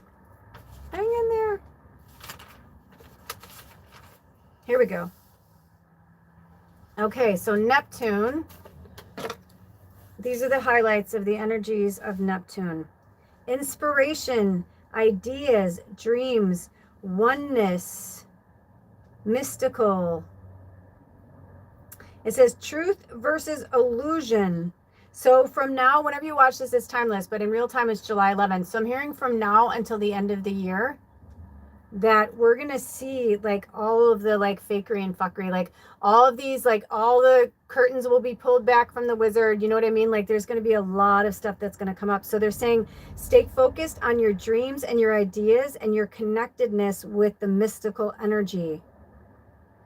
May your inclination go towards dreaming, ideas, inspiration. When you're feeling lack or you're feeling out of control, they're saying just go back to that energy. Go back to your creative energy. That's where they want you to put your focus, okay? That's been coming up a lot for us lately. Now, you've seen it this way, but it can be a lot of different ways, right? I mean, look at, they're like holding it. They're holding it. Let's see. So there's words on the other side. Let's see if it's from this angle. Oh, see, it is. I love it. I am grateful for all that is unfolding in my life and all that is yet to come. So they're like, lay down your burdens. We got you. You don't have any more burdens. You don't want, you're in debt, claim bankruptcy. I know that is not something that people would normally say. And I'm always one that's like, pay your debt, pay. But you got to remember, I cannot tell you how many things that I paid into that looking back on it, I'm like, why did I even do that? Like, why did I, and I'm not saying that gives you like, it's like bad karma or whatever, but it's like, put that energy somewhere else. But if you're like bogged down by a house payment, your car payment, your credit cards, whatever, it's like, yeah, you're having a hard time moving forward because you've burdened yourself. So yeah, it's bad karma to just be like, oh, fuck it. And just like, whatever. But at the same time, the system failed you.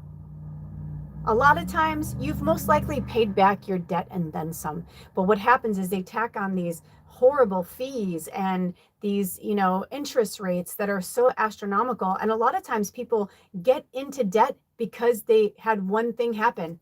Because the way the system has been rigged, it's like you have one, like I saw this thing recently with this lady who she was like, I had my shit together. I'm a single mom. I had everything together. And she's like, I had one car accident and it fucked my life. She's like, they wouldn't cover my car because it was older. I only had so much money saved. I had to get a new car. And it was like, and then it was like that thing just sent them down. And most people right now are living one payment away from losing something, or one, one sad car accident or something or whatever. And it's like, oh shit. A lot of them, it's like, you could pay $1,200 on a credit card, but if you're only paying the minimum every month and then they're tacking on the interest, that $1,200 credit card over years can turn into a $4,000 debt, which is insane and ridiculous. So, this is between you and spirit. I'm not a financial advisor. I'm not a doctor. I just tell you what I see, what I think, and what I feel that comes through. But when it comes through like that, it comes through. If it wasn't meant to come through, it wouldn't, period. End of story. So maybe some of you are like, I don't want to do that. I'm going to ruin my credit. It's like, but if your credit's already shot, you're never going to dig yourself out of that hole. And maybe you do have good credit, fine. Then get what you need, maybe a cheaper car or a cheaper house or apartment. And then once you get to that place where you can afford it, then do that. And when you're doing it with grace and gratitude, say to spirit, show me how I can, pay back this in a different way that's healthy for me and my family. I did my best. Spirit knows, right? Like the energies around us know we are never alone. There's someone keeping score. There's someone, that's what the Akashic record was made for, to make sure that people have their checks and balances going for them. But if you're somebody who does really good all the time, it's like, it just, I've done it. I'm not proud of it, but I've done it. And I've done it twice. Once both of them were on me because I should have been paying more attention to my life and the person that I was with. But the first man I almost married, he did not become my husband, but the first guy I got engaged to, he was stealing money from me and I didn't even know he was doing it. He was opening accounts with my name and I was with him for almost 3 years. Found out later that he had a gambling debt or a gambling addiction. Never saw it, never showed it to me, never saw a sign of it until it was too late. And I wasn't going to claim bankruptcy. I was like, nope, I'm just going to deal with this. And it was the judge that said, you know what, you're young, you'll bounce back from this. By the time this goes off your record, you'll be probably ready to buy a home. And he was like, I was 19, when I first met him, and he was, I just turned 21 when I found out everything. And he's like, shame on him. He was older than you. And he's like, I don't let one bad choice ruin the rest of your life. And I said, I had perfect credit before this. And he goes, yeah, and you will again. He's like, but now do you really need a credit card? I'm like, no, not really. And he's like, then just go live your life. Then the second time it happened was almost 20 years later. And that was after bad relationship, after bad relationship, bad choice after bad choice. I was going downward spiral and just my life was just not good. And I made really bad choices. And then I just buried myself too far. And I was like, I don't know how I'll ever get out of this. And my mom said, I wouldn't push you to do this, but I think you should. And the irony is I had $6,000 saved and I tried so hard to pay off my debts. And I ended up I did end up claiming bankruptcy when I ran out of money, which my mom said that was dumb. You should have claimed bankruptcy first, and then you would have had that money to do to start out new, and I instead I just kept paying and feeding into the system that there I was a year later, I paid over $6,000, and I was like, what did I pay for? What did I really pay for? So it's a weird thing, and poverty consciousness has been coming up a lot for our tribe and for this channel. And I think a lot of light workers and earth angels, we've been struggling. Some light workers and earth angels have never been here before. So this system, especially the caste system and the money financial system and the political system, are very foreign. We don't understand because wherever we come from or wherever realms we've been in different parts of the universe, we've never seen anything like this or experienced anything like this, So it's okay, it doesn't make you a failure because you need to have a reset button. And I feel like that's where you guys are. You need to lay down the burden, because look at how Harmony's over here. Harmony's just chilling. Harmony's like, this is going to be you once you let go of this burden and the conditioning of how things can be. I am grateful for all that is unfolding in my life and all that is yet to come. So yeah, it's what's yet to come. So you got to let go of the past. I feel like we're going to switch these out. You got to let go of the past and put down those burdens because they don't belong to you, And even look at how the burden is pointed towards the past. They're going this way. And I don't know, this conditioning card, I feel like there's more to that. Is it in their greatest and highest good for me to read from the book for clinging to the past or harmony at this time? Okay. And is it in their greatest and highest good for us to read from the burden? Is there any messages in the burden in the book that you want them to? They said no, because it's all individualized and you guys know what your burdens are. That's really interesting. The conditioning, I really think we're meant to, yeah, I was going to say, I feel really drawn to that conditioning card. So this is the Osho Zen Tarot. We've been working with this a lot recently. And they have major and minor arcana cards, but instead of doing like, you know, wands and whatever, they have fire, water, rainbows, and clouds in the minor arcana. So this one, harmony, is number 10.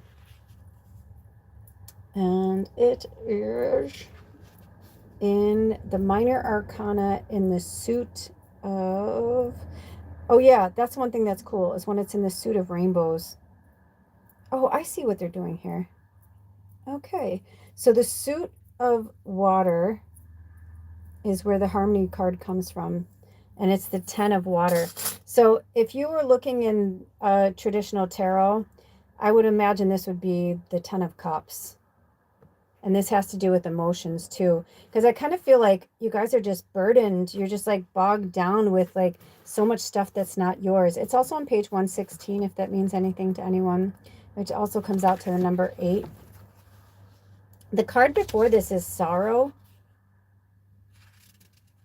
Oh, or maybe not. Anyway, the sorrow card didn't come out, but I'm looking at, there's a lot of sorrow coming from you guys. What's going on? What's going on? Okay, so this says 116, but I'm on 116. Oh, okay, that was interesting. I guess they just wanted me to see that word. So the word, or the card before this one is laziness, number 9. So it could be some of you, maybe you've been like, they don't want me to pull the card, but they want me to show you the visual. Like maybe you guys have been more like in this, and it's in black and white. Like, it's not that you're lazy. I feel like some of you, like, you're go-getters and you want to do the work. You're not afraid of the work. I just feel like maybe you've been in hermit mode learning, or maybe you've been in more vacation mode. And obviously in the Northern Hemisphere, July is a big vacation month. Everybody's, you know, this, because a lot of times people are either getting out of school in June and going back in August, you know, but July seems to be the month that, unless you're going to summer school, is the one month that like nobody's in school. So it's the most traveled month, and maybe this is the time that you normally just like chill out and whatever, and Spirit's like, yes, except for this year, because this is the year that all this shit is happening, where, you know, so they just want you to be cognizant of what's happening. Oh, why am I looking up harmony? I'm looking up the conditioning card. Oh, okay. Well, there's a little side part of the reading. Okay. I didn't even realize it till after. I was like, wait, what? Because sometimes I'm like reading things and then I'm also channeling. Okay, conditioning is in the major arcana. Okay, so I'm assuming that's more like the strength card. I guess they wanted me to point out that harmony was water. So this must be something to do with your emotions, that your emotions, like, you're going to be feeling so much better once you let go of the burden, once you let go of the past and the burden of the past. I kind of feel like these guys almost want to like turn over and be over here, and you come to grips with the I am energy. This came up in reading 1 and working with the I ams. You know, I am magic, I am loving, I am beautiful, I am kind, I am grateful, I am a millionaire, right? I am blessed, I am free, I am amazing.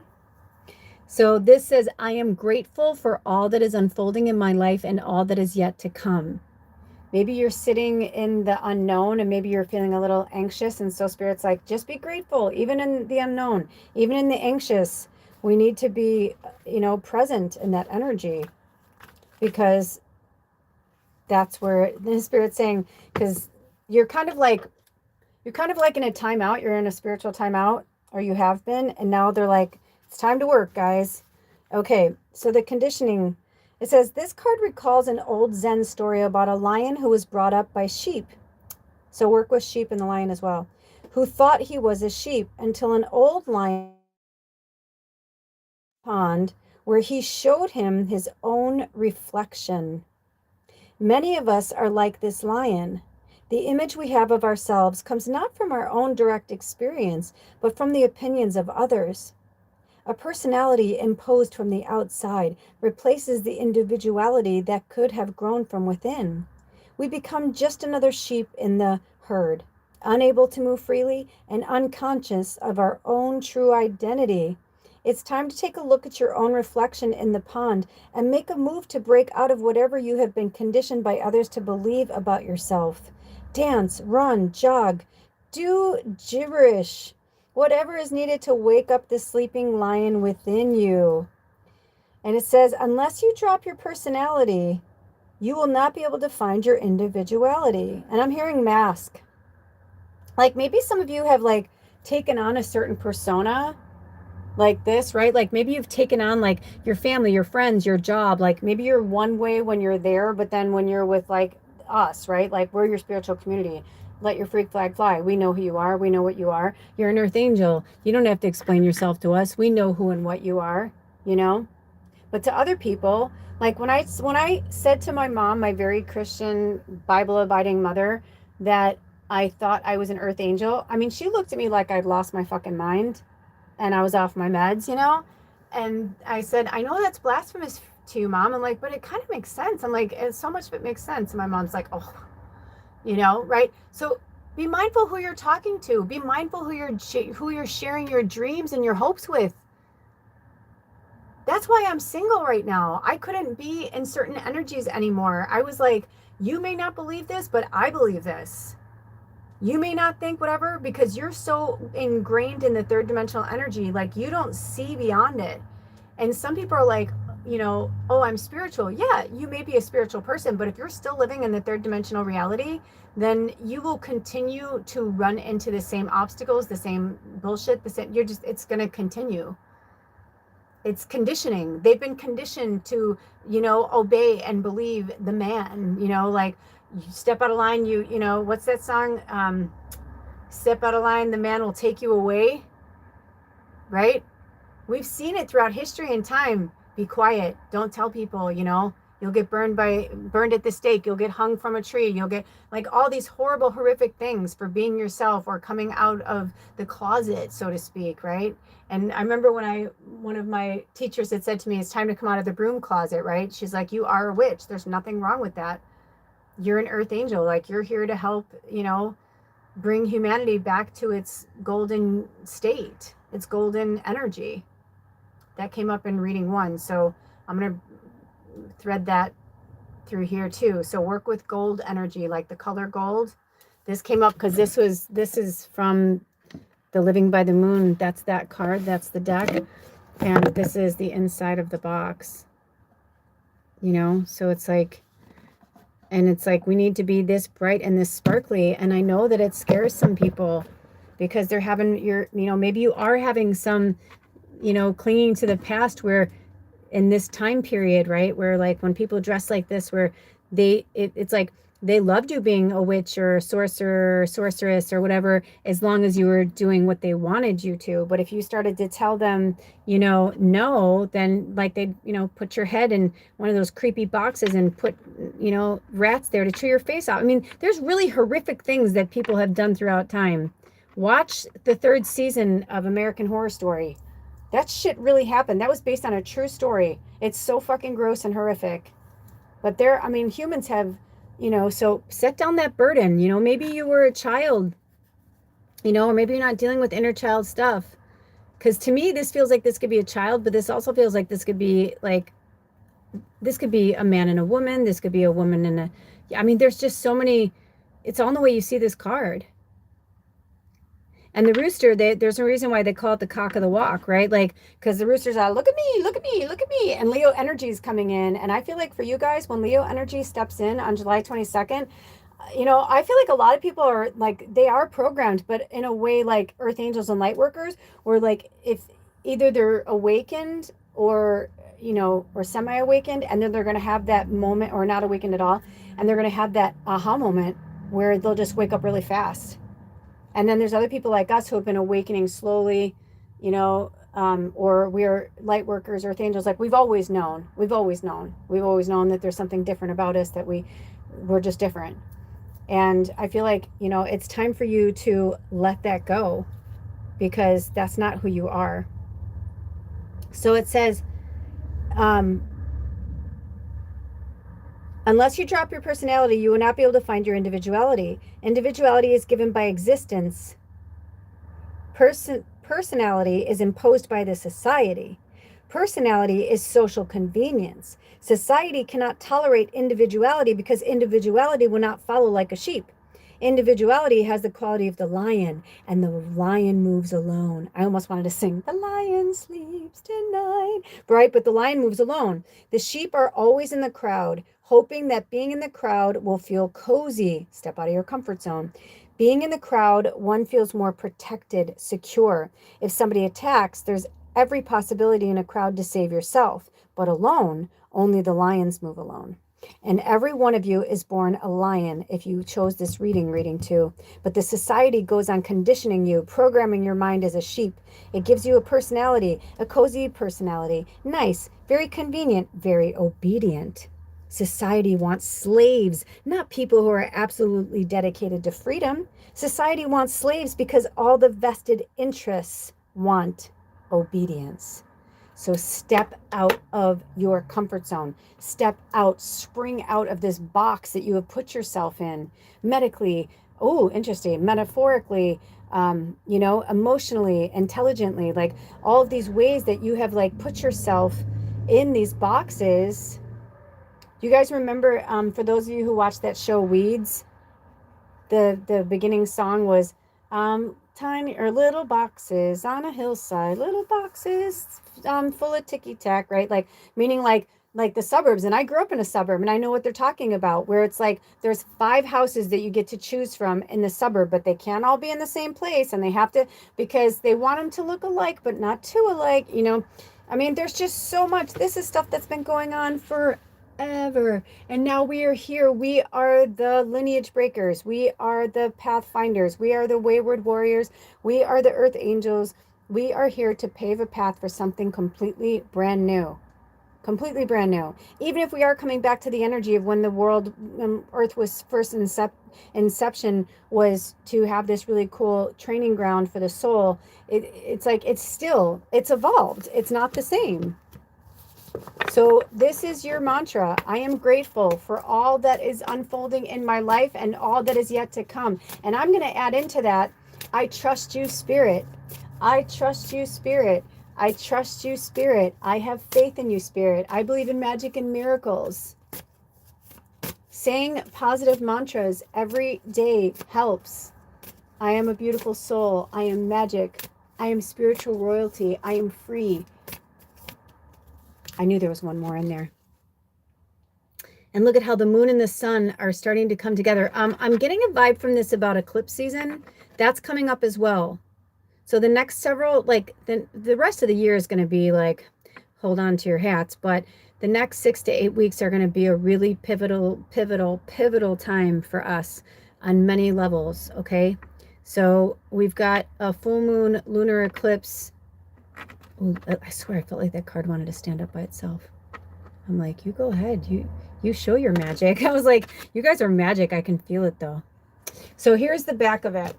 Oh, I deserve success. Yeah, because you've got some poverty consciousness that's telling you that you don't, but you do. You deserve success. And I'm going to bring my calendar out to give you guys more of a timeline. Also, I just opened to November. We were just talking about Scorpio energy. I just opened to November 9th. Okay, so right now we're in a Mercury retrograde. We're going to be in another Mercury retrograde in November, from October to November. In fact, I was going to say, I think it starts the last week in October. Yep, October 24th. Mercury will be going retrograde again.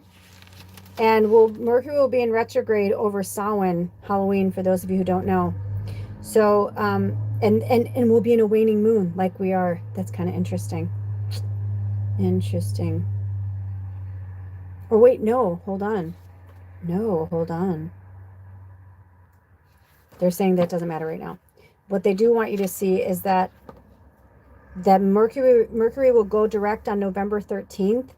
And basically from mid-November till the end of the year, we're going to be breathing a lot better in the holidays. Like there's going to be a lot of crazy shit we're going to see over the next half of the year. Again, when you watch this, it's timeless, but in real time, I have to bring it up. But it really kind of started around summer solstice. And they want me to read this. It says, we've reached the peak of the year and the richness of summer. This was summer solstice just last month on the 21st. The longest day and the shortest night, and in the north, no dark at all. The sun reaches high in the sky at midday and barely skims below the horizon at night. Time seems to stand still for a while before we slowly begin to think about the darkness returning. We can get so much done each day and revel in the wonder and craziness of it all. So I'm hearing for the Northern Hemisphere, especially before we get to the winter solstice, when we start really like getting that where we barely have light, this is the time for us to really break through that conditioning and break through those old past patterns. This is that time. So you're going to see a lot of things happening. Right now, the moon is in Gemini, but when it goes into Cancer on the 14th, in 4 days, we're going to see a lot of emotional stuff happening. When Cancer's on top of Cancer like that, and it will be that way for how many days? What is that? 5, 6, 7. So 8 days will be in the Cancer moon and the Cancer energy. I just saw a little heart from Spirit. So they're saying call upon the angels to help you through this time, but also look at the past, cry it out. This is the perfect time. Cancers are super emotional energy. So having a double Cancer in the sun and the moon is going to be so good for you. It's going to feel so good to like just release and let go. So allow yourself to do that, okay? Even though we'll be having the new moon, I feel like things aren't going to really spark up until the first quarter moon, which is on the 21st. But on the 19th is when we're going to have that sextile with the Star of David, where that, you know, so just have faith in yourself, have faith in Spirit, and have faith in what's happening right now, because it's going to be good. It's already good. So I deserve success is your mantra until you don't need to say it every single day, many times a day if you need to, until it sticks. I deserve success, and I am grateful for all that is unfolding in my life and all that is yet to come.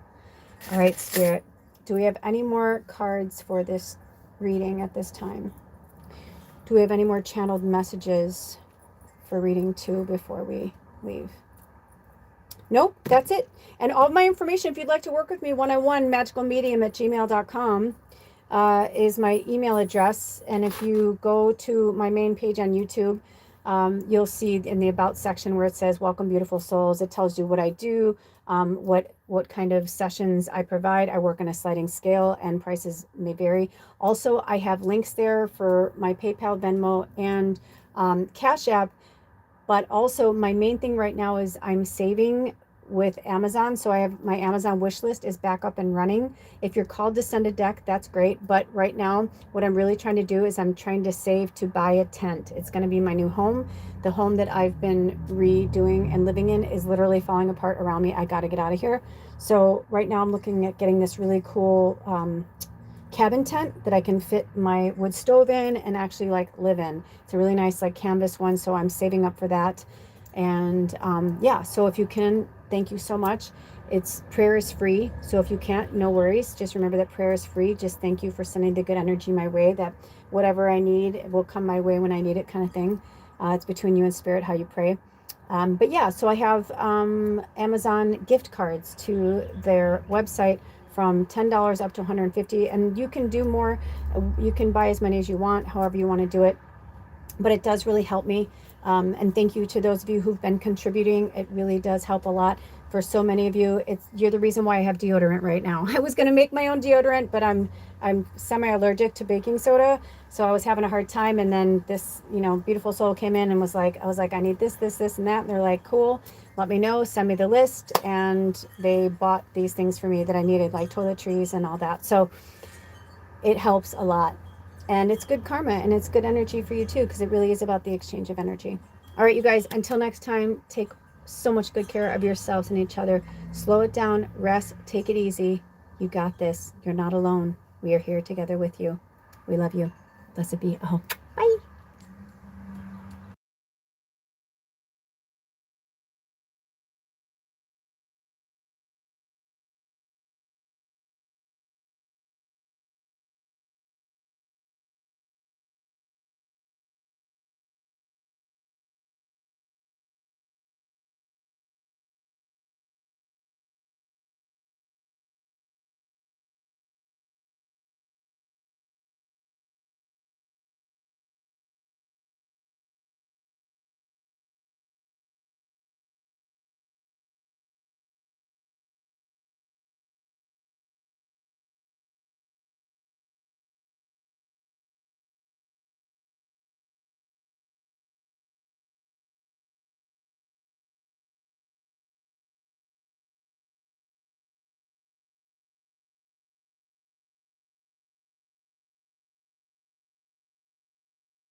Welcome, reading 3. Welcome to your reading. Ooh, I love it. Ooh, it was almost at exactly 2:16. So when I went to open the calendar, it opened up like almost by itself. It was kind of cool the way it happened.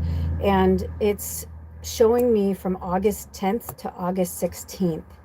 So the 8/8 portal is 2 days before on a Saturday. But I'm feeling like for you guys, the new moon in Leo on August 12th is going to be a reset for you. It's also a total solar eclipse. We spoke a little bit about the eclipse in reading 2. If you were drawn to reading 2, that's cool. But if it's not your story, don't make it your story. But reading 1 and reading 2 were both very, very powerful. Reading 1 felt like a group reading. It was really cool. Also, out of nowhere, my left side of my back is starting to hurt, between my mid back and the top of my butt. Like, it's just like hurting out of nowhere. Also, drink some water. Stay hydrated, you guys. It's so important right now.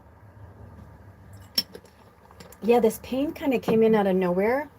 And this is interesting because this came up in reading 2 as well. Like, I felt like this overwhelming, I feel like you guys are really overheated. And I know that the heat wave is really messing with a lot of people.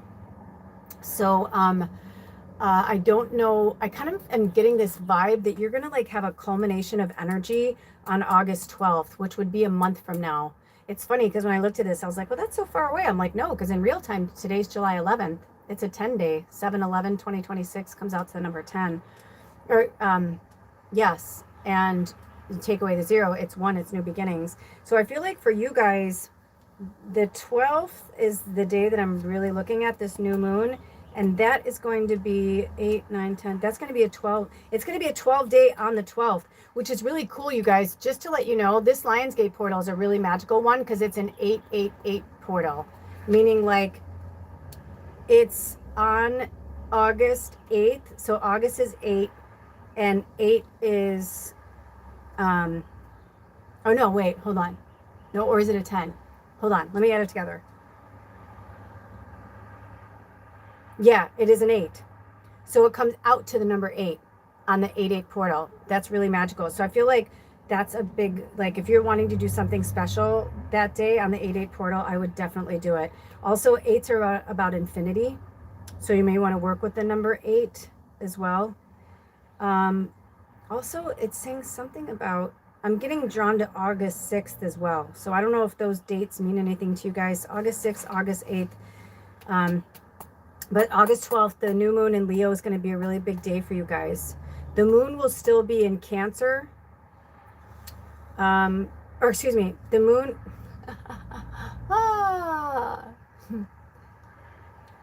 When Leo season comes through on the 22nd of July, we will be in the Cancer moon. So it's going to be a little intense because we're going to be in the fire energy, but we're going to be in the water moon, and water puts fire out. So emotions can be running high.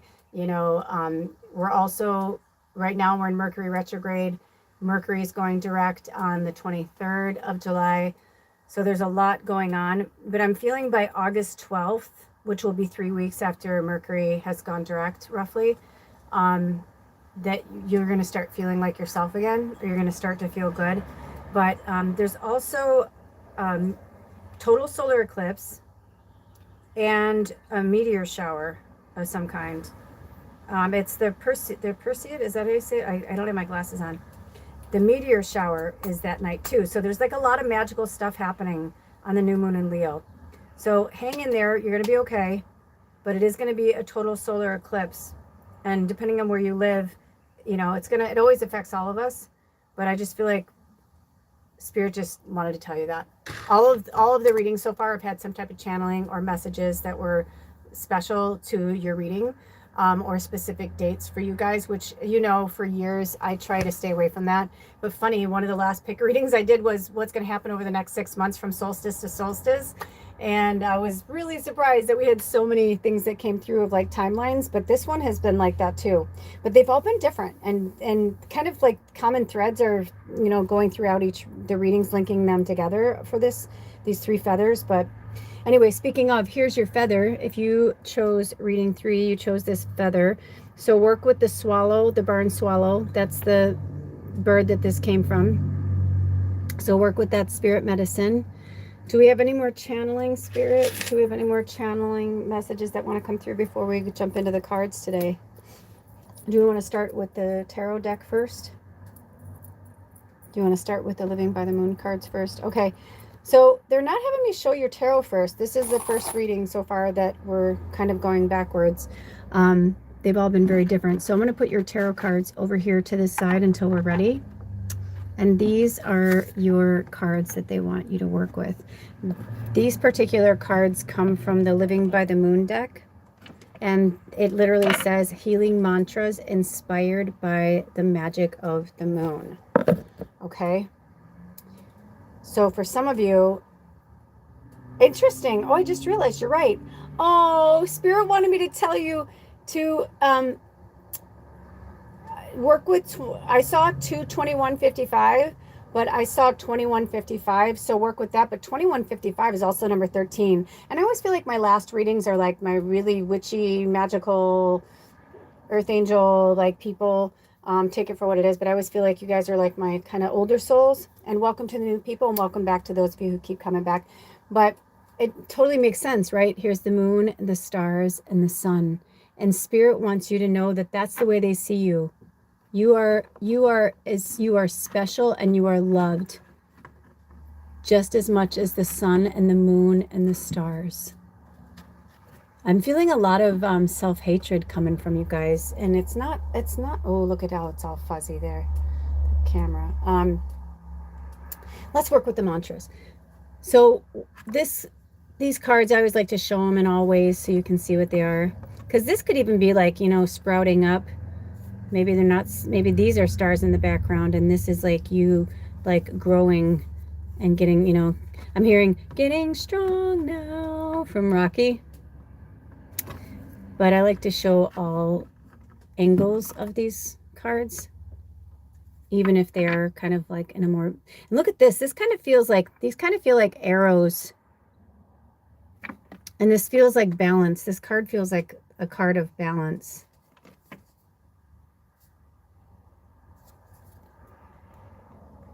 Okay. So let's see what so each of these cards have a mantra. And these are the mantras that Spirit wants you to work with, okay? Every day, maybe several times a day, until you don't need them anymore, you know? Time frames are going to be different for everybody. So this says, I release all negative thoughts of the past and all worries for the future, right? Because this is where you are right now. You're not in the past anymore. It's over. I'm already 2 hours into this reading. 2 hours ago, over 2 hours ago, I hadn't even started yet, you know?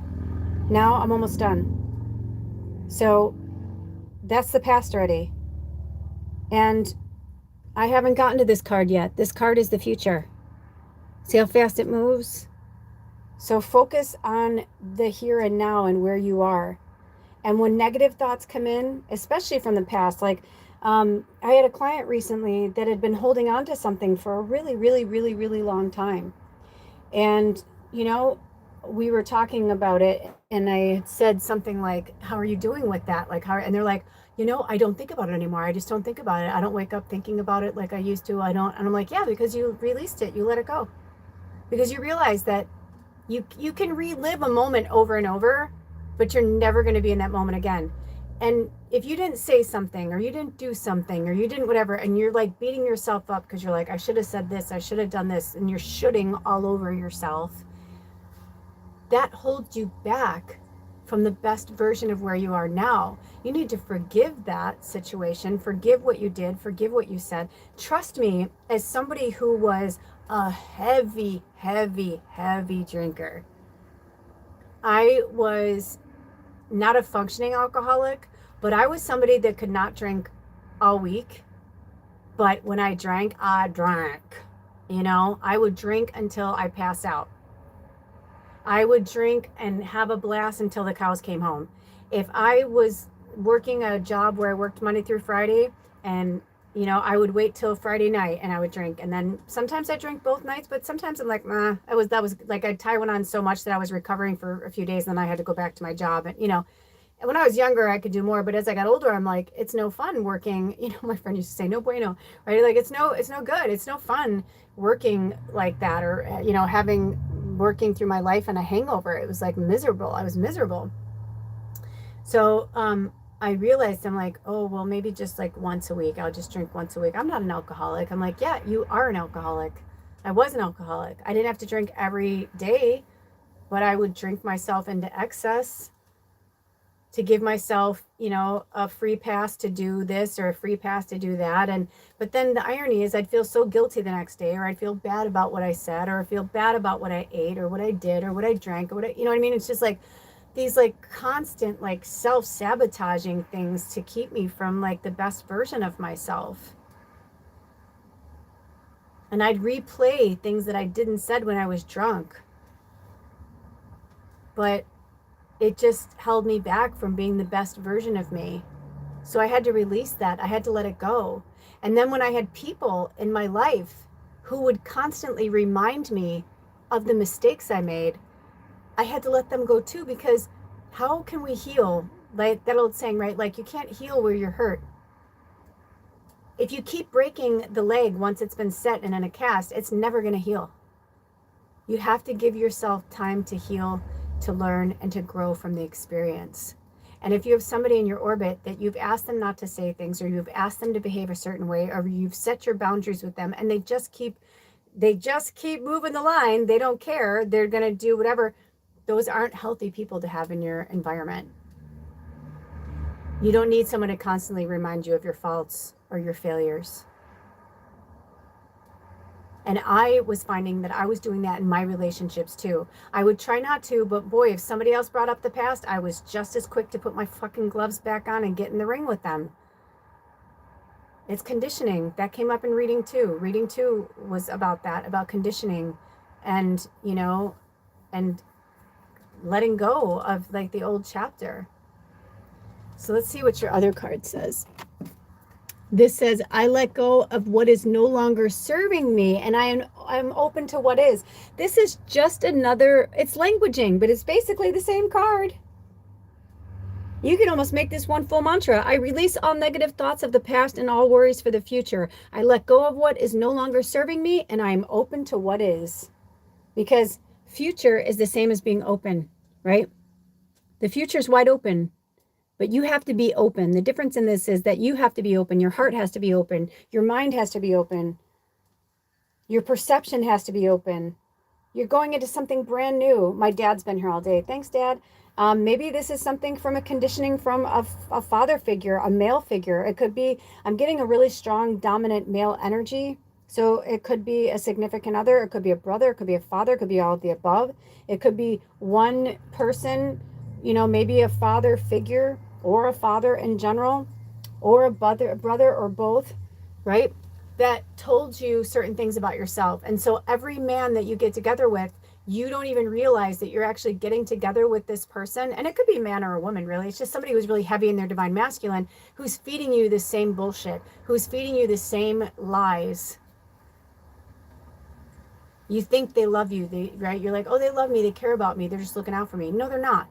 They want to keep you small. They want to keep you where you are. And especially those, if you're, you know, related to or in love with or around people who don't want you to do better than them. That was really hard for my father to say to me. But one of the last conversations I had with my dad was, he said, I wish I had put more time in. And he's like, you know, if I have any regrets, it was ironic because my dad like kind of made peace with everybody before he went in for heart surgery, because, you know, the bad condition his body and his heart was in, that the doctor said there was a chance that he wouldn't make it through the surgery.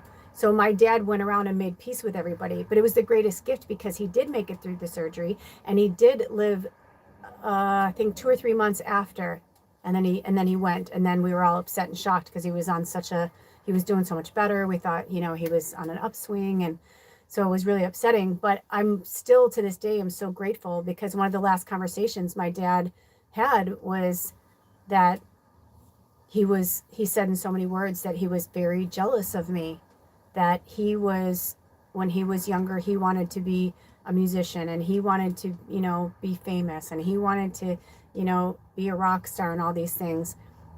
And when I kept trying to push in certain directions or genres with my music, my dad was like, no, that's not right for you, or you shouldn't do that, or, you're too young, and what do you have to, what blues do you have to sing about? I'm like, you were my dad, an alcoholic beating my mom. I think I got enough right there for at least one good hit. I was like, my dad was like, you're not black, you can't write the blues, just like crazy shit like that. But I was always into like these old blues, artists, and song singers like Sam Cooke, storytellers like Sam Cooke, and Billie Holiday, and I can go on and on and on. And but the funny thing is my dad finally came forward and said he was really concerned that I would make it, and that he would consider, instead of like, this is how he was so wrapped up in his own ego and such a narcissist, that instead of taking that as a feather, speaking of feathers in these readings, as a feather in his cap that his child was so successful in the music business and he was a big part of that, he didn't want me to be more famous than him, or like have more talent than him, because then people would look down on him. And it's like, what a weird way to look at it. But it's perception.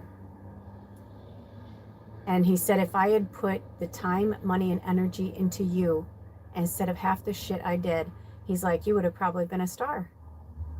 And I was like, well, that's okay, Dad. I'm like, that's the way it was supposed to be. And, I was in my early 40s when he died. And now I realize, like, I've always seen myself at 55. I said, I'm going to be a millionaire by the time I'm 55. I'm like, I just feel it. I just know it. I just can feel it in my bones. I've always felt it. And astrologically, like, so many things are happening over the next 6 months that align with my chart. And I just know, like, I'm like, it's finally my time. But I had to pay my dues. I had to put, things in, and I had to release like all the negative things that my dad said about me, all the things that how many men I've been with that tried to keep me down, who told me that they were jealous of me, told me that they didn't want, they were afraid if I, made it, or if I was successful, that I would leave them. So they would sabotage my, just crazy shit.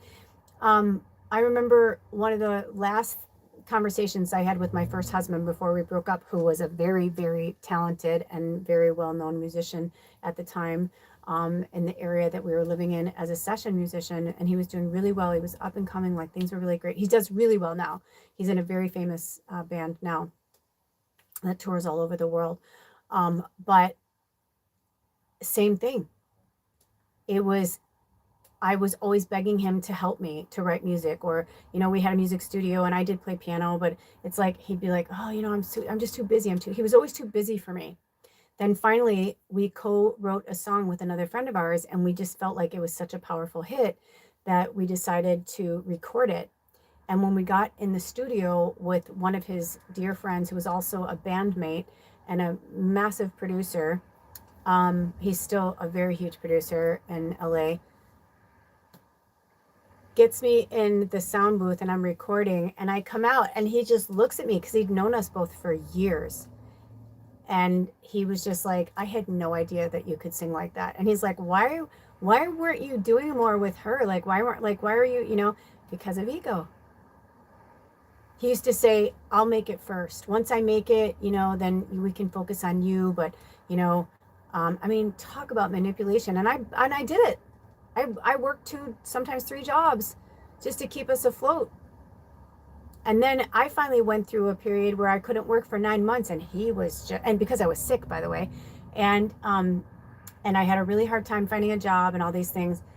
And he was just like, why am I doing this? Like, why am I taking care of you? I'm like, because I've taken care of you for a long time too, So be mindful of the people that are in your orbit. You want people in your orbit that want the best for you always. not when it's convenient, not when it's, gonna take any light away from them.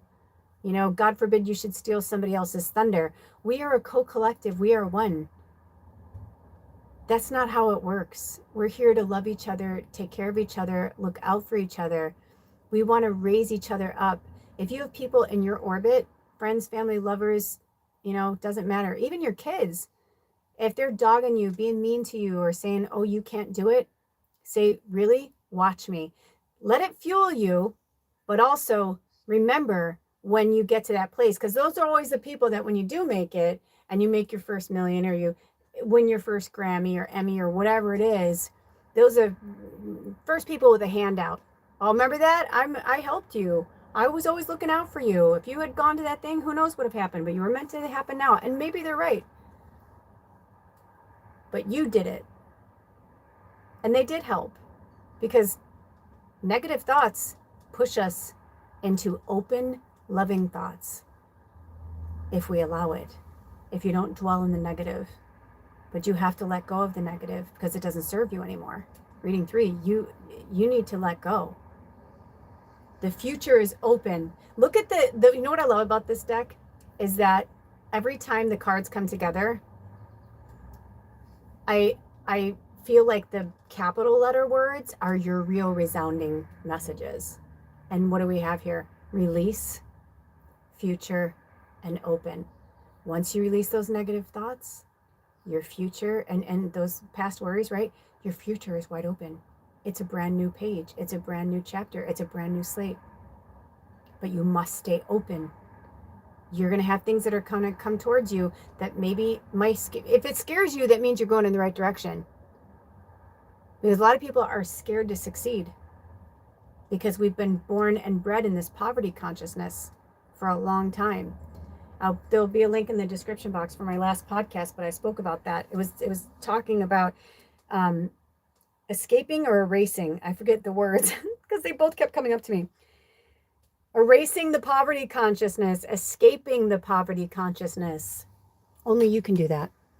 Let's see if we have any more of the Living by the Moon cards that want to come through. Okay, we're going to jump into the tarot. Is this card for reading 3, Spirit? Is it for right now? Is this like another, do you want me to put it in with this before we, okay, you got a lot of cards. So there was this card that fell out that was in the book and I thought it was going to be a shorts. And then I realized, I'm like, oh no, this was for the pick a reading. Okay, is this the way you want it? Okay. Oh, here we go. So now we get to see what's really going on. So I'm going to, since this is the past, well, that's the past and the future, I guess. But so these are your cards. Guilt, which makes a lot of sense. I feel like it wants to be like that. Oh, breaking through. This came through one of the last readings. Look at this. And look, it's in reverse. Now they don't have reverse, but this is change. If you're unwilling to change, you can't. The universe is a mirror. It responds to what you think and what you say. So if you're thinking negative thoughts, if you're not letting go of the past, I remember I was saying guilt. Yeah, there's something with you guys. There's something, and this is number 8. So maybe the Lionsgate portal is going to be a really big thing for you guys. Because they call it the Lionsgate portal because it opens during Leo season, but it closes in Leo season. But it opens in the 7th month and closes in the 8th month. And interesting that breakthrough is number 11, which is an angel number, and change is number 10, which is completion. And look at that teeny tiny little yin and yang in the middle. It's about finding the balance. Then we have compromise, number 6. And your last one is tuning in, number 4. So let's see. Maybe we can, let me see. Do you want to go this way? I feel like I'm trying to figure out which way they want. Here, I'm going to take this off the charger. So we've got, yeah, there's definitely some guilt going on in the past there. And they want you to break through that energy.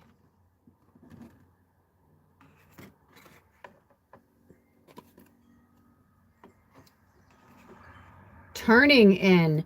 So isn't that interesting? I thought it said tuning in, but they're saying turning in. I wonder if, well, let's see. Look at these faces back here too, right? Like you need to put these in the past. Listen, there are going to be some people, you guys, in this incarnation, in this time frame, that will never wake up. They're not going to. And I know it sucks. Not saying goodbye to my mother or my father, for that matter. I hadn't seen my dad since his sister's funeral when my dad had died. And at that point, I think I hadn't seen him in like over a year. And then I found out that he had died. And my mom, I found out she was sick. Well, I felt that she was sick a year before she got sick. And I kept asking Spirit, can I please, I was like, can I go there? Can I, what if I do Reiki on her and she doesn't know it? And they're like, you can't give her Reiki without her permission. Like, you can't, like, this isn't your story. You don't get to decide how her story ends. And no matter how much I tried to change it, no matter how much guilt I was carrying, I realized that that's just the way it played out. And she at any time could have changed that too.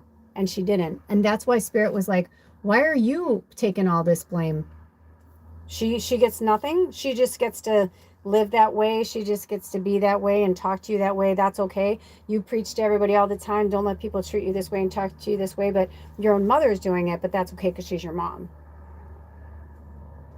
No, it wasn't okay. And I struggled and I cried and I went through all this. And then I finally had the breakthrough after my mom passed. So I feel like for some of you guys, like you're going to have your breakthrough and you're going to change, but you're going to have to compromise.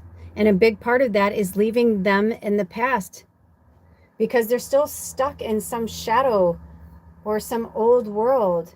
But that's not your world. That's not where you live. You want to release and let that go. So you have to do it yourself. Nobody can do that for you, really. No one. You are the only one that can decide. Now, earth angels, light workers, if you found yourself here, most likely you're one or both of those. Meaning that you've already, like, this is your job. You're at work. You are at work in human form. Okay? So, of course you get time off. You get days off, just like any other job. But right now, some of you, I'm also getting from this card, see how like the hands are like in her, like they're just like after her. I feel like a lot of you that are sensitives and empaths, this is how you're feeling almost every day. Because your light is so bright, so these shadows, they follow you everywhere you go. I just got this visual that she was blonde once, right? Like in the story, but now her hair has gone black because the shadow is like taken over. And see how this beautiful, like this garden wants to come in, but she can't even like enjoy the place where she is because even in a garden, there's shadow. There are people, there are energies that are, not so great. I had this analogy, I don't know what, if it was in a podcast or a reading recently, where, I had something recently where I was in the grocery store and I'm just innocently like looking at fruit, right? I'm just picking out fruit. But on one side of me, I had one person who was like all up in their head and I can hear everything, because I'm a telepathic medium. So even if I don't want to hear people's thoughts, or even if I'm like, hey, Michael, Archangel Michael and your mighty band of warriors, thank you for watching out for me. Thank you for this. Thank you for that. I know you guys are looking out for me. But at the same time, if people are an open book, they're an open book. And if they don't know it and they're totally ungrounded, it doesn't matter. So I hear them. So, a lot of people will walk into a grocery store and they hear like, oh, hi, Mr. Mac. Oh, sure. I'll get on aisle 5. And you might hear that, right? Like you hear like natural, like people are talking to each other in an aisle or talking to a worker or somebody's checking out. Like that's fine. But I get that. And then I get every single solitary soul in there who is ungrounded and isn't like, that's completely out there. I hear all their thoughts. And they could be having 100 thoughts in like less than a minute, even 20 seconds. And it's so overwhelming. And then my heart hurts for them too, because I'm like, oh man, their head's a fucking scary place right now. So maybe for some of you guys, you're handling that and you're going through that. And Spirit's like, but you should be able to still go in to the store and be in this kind of energy. Because I can still be in the store and have a good time and have conversations, but I call on the angels to help me. And I ask them to hold certain things back. But it took me a really long time meditating every day, knowing which thoughts are yours and not other people's. And this is kind of interesting because this card always reminds me of multiple things. But right now it's kind of reminding me of like a twin. So it could be like maybe you're in a twin flame relationship where it's really a struggle, right? Because when you're so connected like that, you're in each other's heads. So you got to just send them love. You know, like when my twin flame comes into my head, I'm like, you know, sometimes it's positive and sometimes it's really rough. And I know it's their shadow just like attacking me. And then other times I know that it's their light saying, you know, he's thinking of you right now. So either way, I just always send him back love. No matter what's going on, I just send him love. And I'm like, wherever you are, I hope you're happy and I hope you're healthy and all is well. And then I just stop. I get out of my head. Because it's really easy to get in there and stay in there. So you got to work with think about the discipline it takes. This card reminds me of Bruce Lee, right? So it's like, think about the discipline it took for Bruce Lee to become the martial artist that he became. That's why it's martial art. It's not a sport. I mean, it may be, but I mean, it's an art form. It's an art form. He knows how to deal with energy. You know, when people are like, how did he break that? You know, whatever. It's because he uses his mind just as well as his body. He knows how to, manipulate energy. And so this card, the change card, it was upside down. It's like, but now when you're open and ready to change, see all the different things that you can change within your life. All you have to do is make one simple change, and it will change the whole entire trajectory of your life. Let me see. Do we want to read from the book for any of these? Are there any extended messages? I feel like there's, yeah. Do we want to read from the guilt card? The breakthrough card? Change? Compromise? Yeah, I had a feeling the compromise. So this is the Osho Zen Tarot, if you've never seen it before. And instead of using traditional, cups, wands, whatever, they use fire, water, clouds, and rainbows. And interesting, they didn't have me bring this up before, but they're having me bring it up now. So the rainbows, which is where compromise comes from, is from the mastery of the physical. And since yours says compromise, I'm going to go in and see where, okay, so this is on page 148, which is so interesting, you guys. My mom was born in 1948. I'm talking about my parents. Okay, so here's what compromise has to say.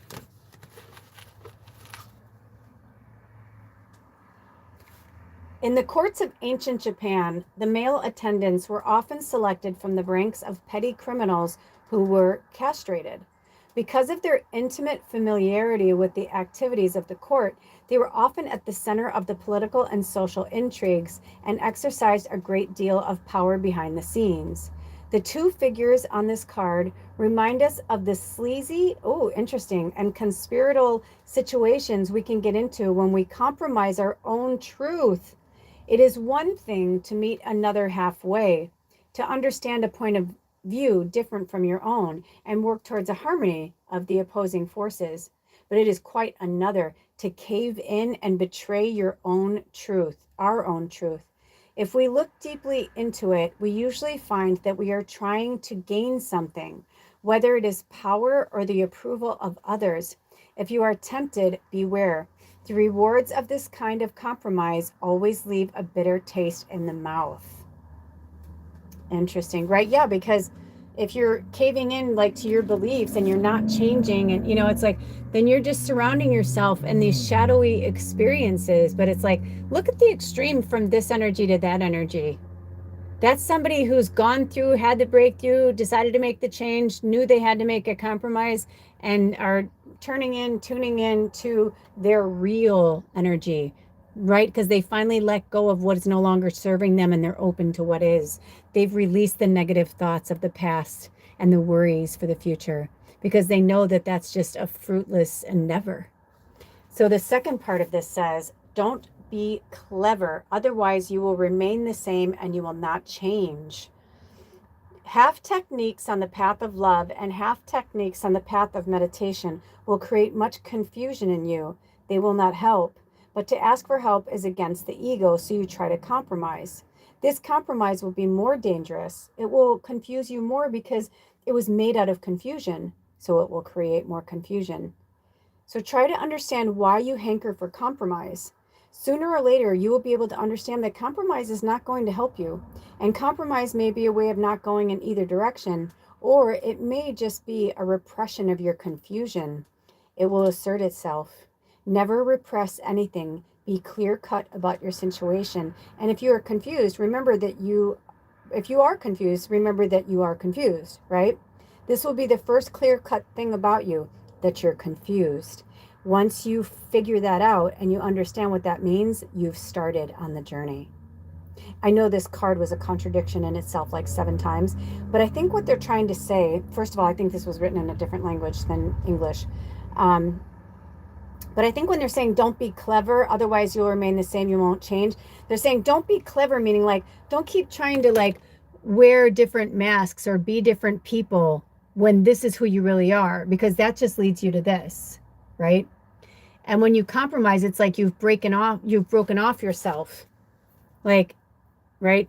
Because sometimes in relationships, yeah, you have to make a compromise, like meaning like if you live with a roommate and you both work the same hours, you may have to make a compromise with the shower and say, okay, do you like to take showers at night or in the morning? What would be better? What time do you leave? That's a different type of compromise. But what they're saying is don't try to compromise who you are and what you believe for other people, other things, because then it's like, how do you understand who and what you are, right? That's why they're saying like, you need to be confused. If you're confused, that means that's good. That means that something's not right. You're not grounded. So they're like, then get grounded.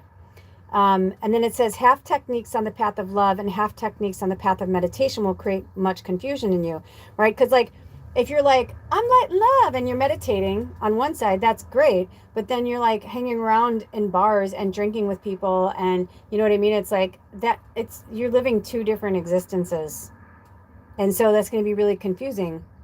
And you're going to meet people in a bar that maybe they're not awakened yet, but they are like a very beautiful soul and whatever, but you don't want to go down their road because you need to focus on yours. I don't know who that was for. So they're saying, but we've been told if we ask for help, that makes us weak.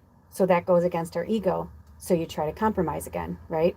And they're saying, but this compromise will be more dangerous and confuse you more because it was made out of confusion, and it creates more confusion because you're making a compromise for somebody else.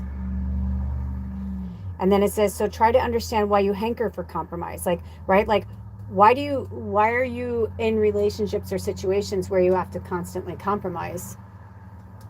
Then you're not being true to yourself. So they're saying sooner or later, you'll be able to understand that compromise is not going to help you, right? It's just going to make you more messed up. And compromise may be a way of not going in either direction, or it may just be a repression of your confusion, right? Because you don't know which way to go, but you do know which way to go, but you're repressing what you actually really want and what you need, because that may go against somebody else, right? Like, and then you start to feel guilty because you're like, well, I don't want to move forward without my twin flame, or I don't want to move forward without, like when I started to realize my twin flame and I were on the same page forever. And then it was like, all of a sudden I started to notice signs, and we were both breaking down and I could see it. And we both recognized it. And since we both recognized it, we gave each other kind of safe words, right? That we were like, when it gets to be too far, we say this or that. But it got to a point where it didn't matter what I said to him. It didn't matter what I did. It just pushed him further away. And I was like, I don't know what to do. And then Spirit was like, there's nothing you can do, but keep like supporting them through this. And then you'll know when to walk away, or you'll know when to keep going. And over the last few months, it was like, I didn't want to push him because I was like, he's not ready. And Spirit's like, he is ready. He just doesn't want to do it. There's a difference. He's ready. He knows what to do. He knows what you're saying is true, but he doesn't want to believe that. He wants to stay where he is. He doesn't want to make a compromise. He doesn't want to change. He wants to stay there because he somewhere in his, you know, old thoughts and whatever is telling him that he's safe, that he's good, but he's really just in a comfort zone. Because when we're together, he has to work harder at it. And he's like, I don't want to have to work that hard. And I'm like, well, okay, but that's part of it, you know? So I didn't want to keep an angel down. I'm like, you know, if he's got to do that, then he's got to do that. Then I have to do this. And then once I started to just like really tune into myself the last few weeks for sure, because so many of you guys have helped me through it. Thank you with all your prayers and contributions and donations. Thank you, thank you, thank you. You know, you helped keep me afloat. And now I'm thriving and I'm going towards my success. And I still will always pray that he'll come back around and that we'll find each other again. But in the meantime, I can't wait for him to have his breakthrough. I can't wait for him to change, and I can't compromise anymore because this is my job. I can't live in this, and neither can you. You know? So focus on yourself and your own healing and get out of this. If you are hanging around people, I don't care who they are for how long of time, but if you're around people that you feel more tired when you leave them, or you feel more confused, or like if there's any negative energy once you leave somebody, that's a huge sign. He even said that to me at one point. He was like, I can't be around you anymore. And I was like, why? And he was like, every time I get around you, he's like, I feel exhausted after I've spent time with you. I feel, you know, blah, blah, blah, blah, blah. And so I sat with spirit about it. And I was like, okay, what can I, you know, what am I doing? Or what can I change? What's happening? And then they started to show me, they're like, no, he's tired because he has to work so much harder to stay in the vibration with me than when he's not with me, because I run at a higher vibration. So he was tired because he couldn't keep up. So there's a flip side to that too. And I feel like that needed to come in with this because of this duality in the card. So some of you, you know, you may feel that way after you leave somebody who's super spiritually connected as well. But that's also a sign, right? That like there's something not, you know, something's going on with your avatar, inside, outside, whether you're not eating healthy enough or, you know, taking care of yourself, getting enough sleep, bathing, you know, wearing the same things, or, you know, sometimes you need a whole overhaul. You know, it's like when I used to work as a wardrobe stylist, one of the things that I always did was I started with them at their home, and we'd go through their closet and their drawers, and we basically go through their entire wardrobe. And, you know, and I've had people who are like, oh my gosh, this is so crazy. I've never done this before. And I'm like, I know. I'm like, it's cool though. I'm like, just bear with me. And I cannot tell you, because it's happened so much and it's such a common thing that happens, is that I'd be like, they'd pull a shirt out and I can tell it was like older, like, you know, like say it's 2026 and I can tell it's like an OG shirt from like 1995 or something, you know, it's like 30 years ago. And I was like, okay, so what's the connection here? And they're like, oh man, I went to this concert and I met this guy and I just love it. Every time I look at it, it just makes me happy, you know, thinking about that. I'm like, that's cool to have a happy memory, but also, can't you have the memory in your head? Why do you have to keep replaying that memory over and over every time you go into your wardrobe? You know? And they're like, I never thought of it that way. And then we go further on and I'm like, okay, what's going on with this? Why can't you? Because it's clearly not something from their wardrobe. Oh, that's from my ex. I love this t-shirt. I sleep in it sometimes, especially when I want to think of him. I'm like, okay, so people hold on to a lot of things because of memories. So your mission, should you choose to accept it, is to go through all of your stuff. And if you have any negative feelings that come up when you're going through, I don't care if it's through your kitchen, your garage, your wardrobe, but if you're having any negative energies or any negative feelings that are coming up, get rid of it. You don't need it. And if it's a positive memory, it's the same thing. Donate them. gift them, sell them, whatever feels good to you, sit with spirit, you know. Sometimes it's easier just to donate shit, you know, because whatever you put out, spirit will bring it back to you, you know. So you don't need to nickel and dime somebody in a yard sale if that's like not your thing. Don't do that to yourself. Or if you don't want people coming to your home from Craigslist or something like that, don't do that to yourself. You know, donate it. Try and find a local, you know. The best thing to do is not through companies like Goodwill, but like, you know, ones that are thoroughly like supporting. Like my mom used to have this one by her house that the entire thrift store, everything that's donated and gets sold, every penny goes to the local battered women's and children's shelter. Like those are the kind of thrift stores that you want to donate to, you know, because you can donate a $200 item and that $200 can help save, you know, a mother and her kid from getting killed that day. So it's like, it makes a difference where you're putting your energy and where you're putting your money and where you're putting your time. It's time to let go, reading 3. Let me see, do we have any more? Ooh, this one just came off the top. Now, I feel like this was from another reading. Oh, no, it's not.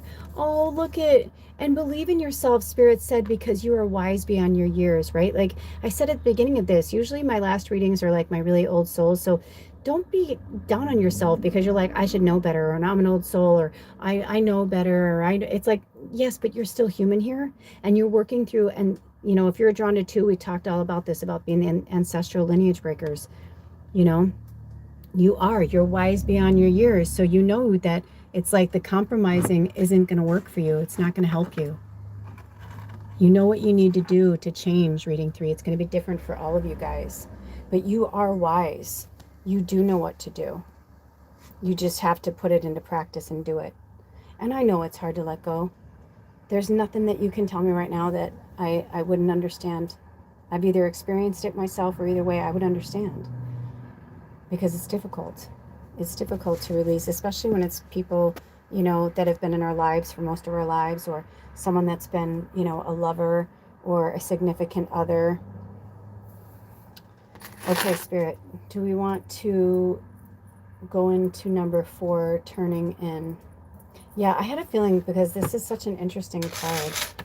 And also, this was the conditioning card that was in reading 2.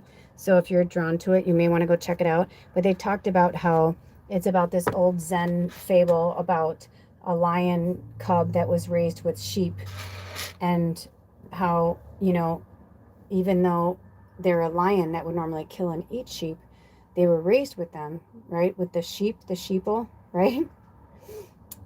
But you're not part of the sheep. You are a lion, and you are meant to stand out, and you're meant to be this beautiful, magical creature that you're meant to be. You can't keep people in your lives, because if they're not going to the same place you're going, they can't go with you. Not this time, or at least not this year, you know, or maybe not 5 years from now. I mean, it's going to be different for everybody. So this one is number 4. And this is from the Minor Arcana, and I think it's from the water.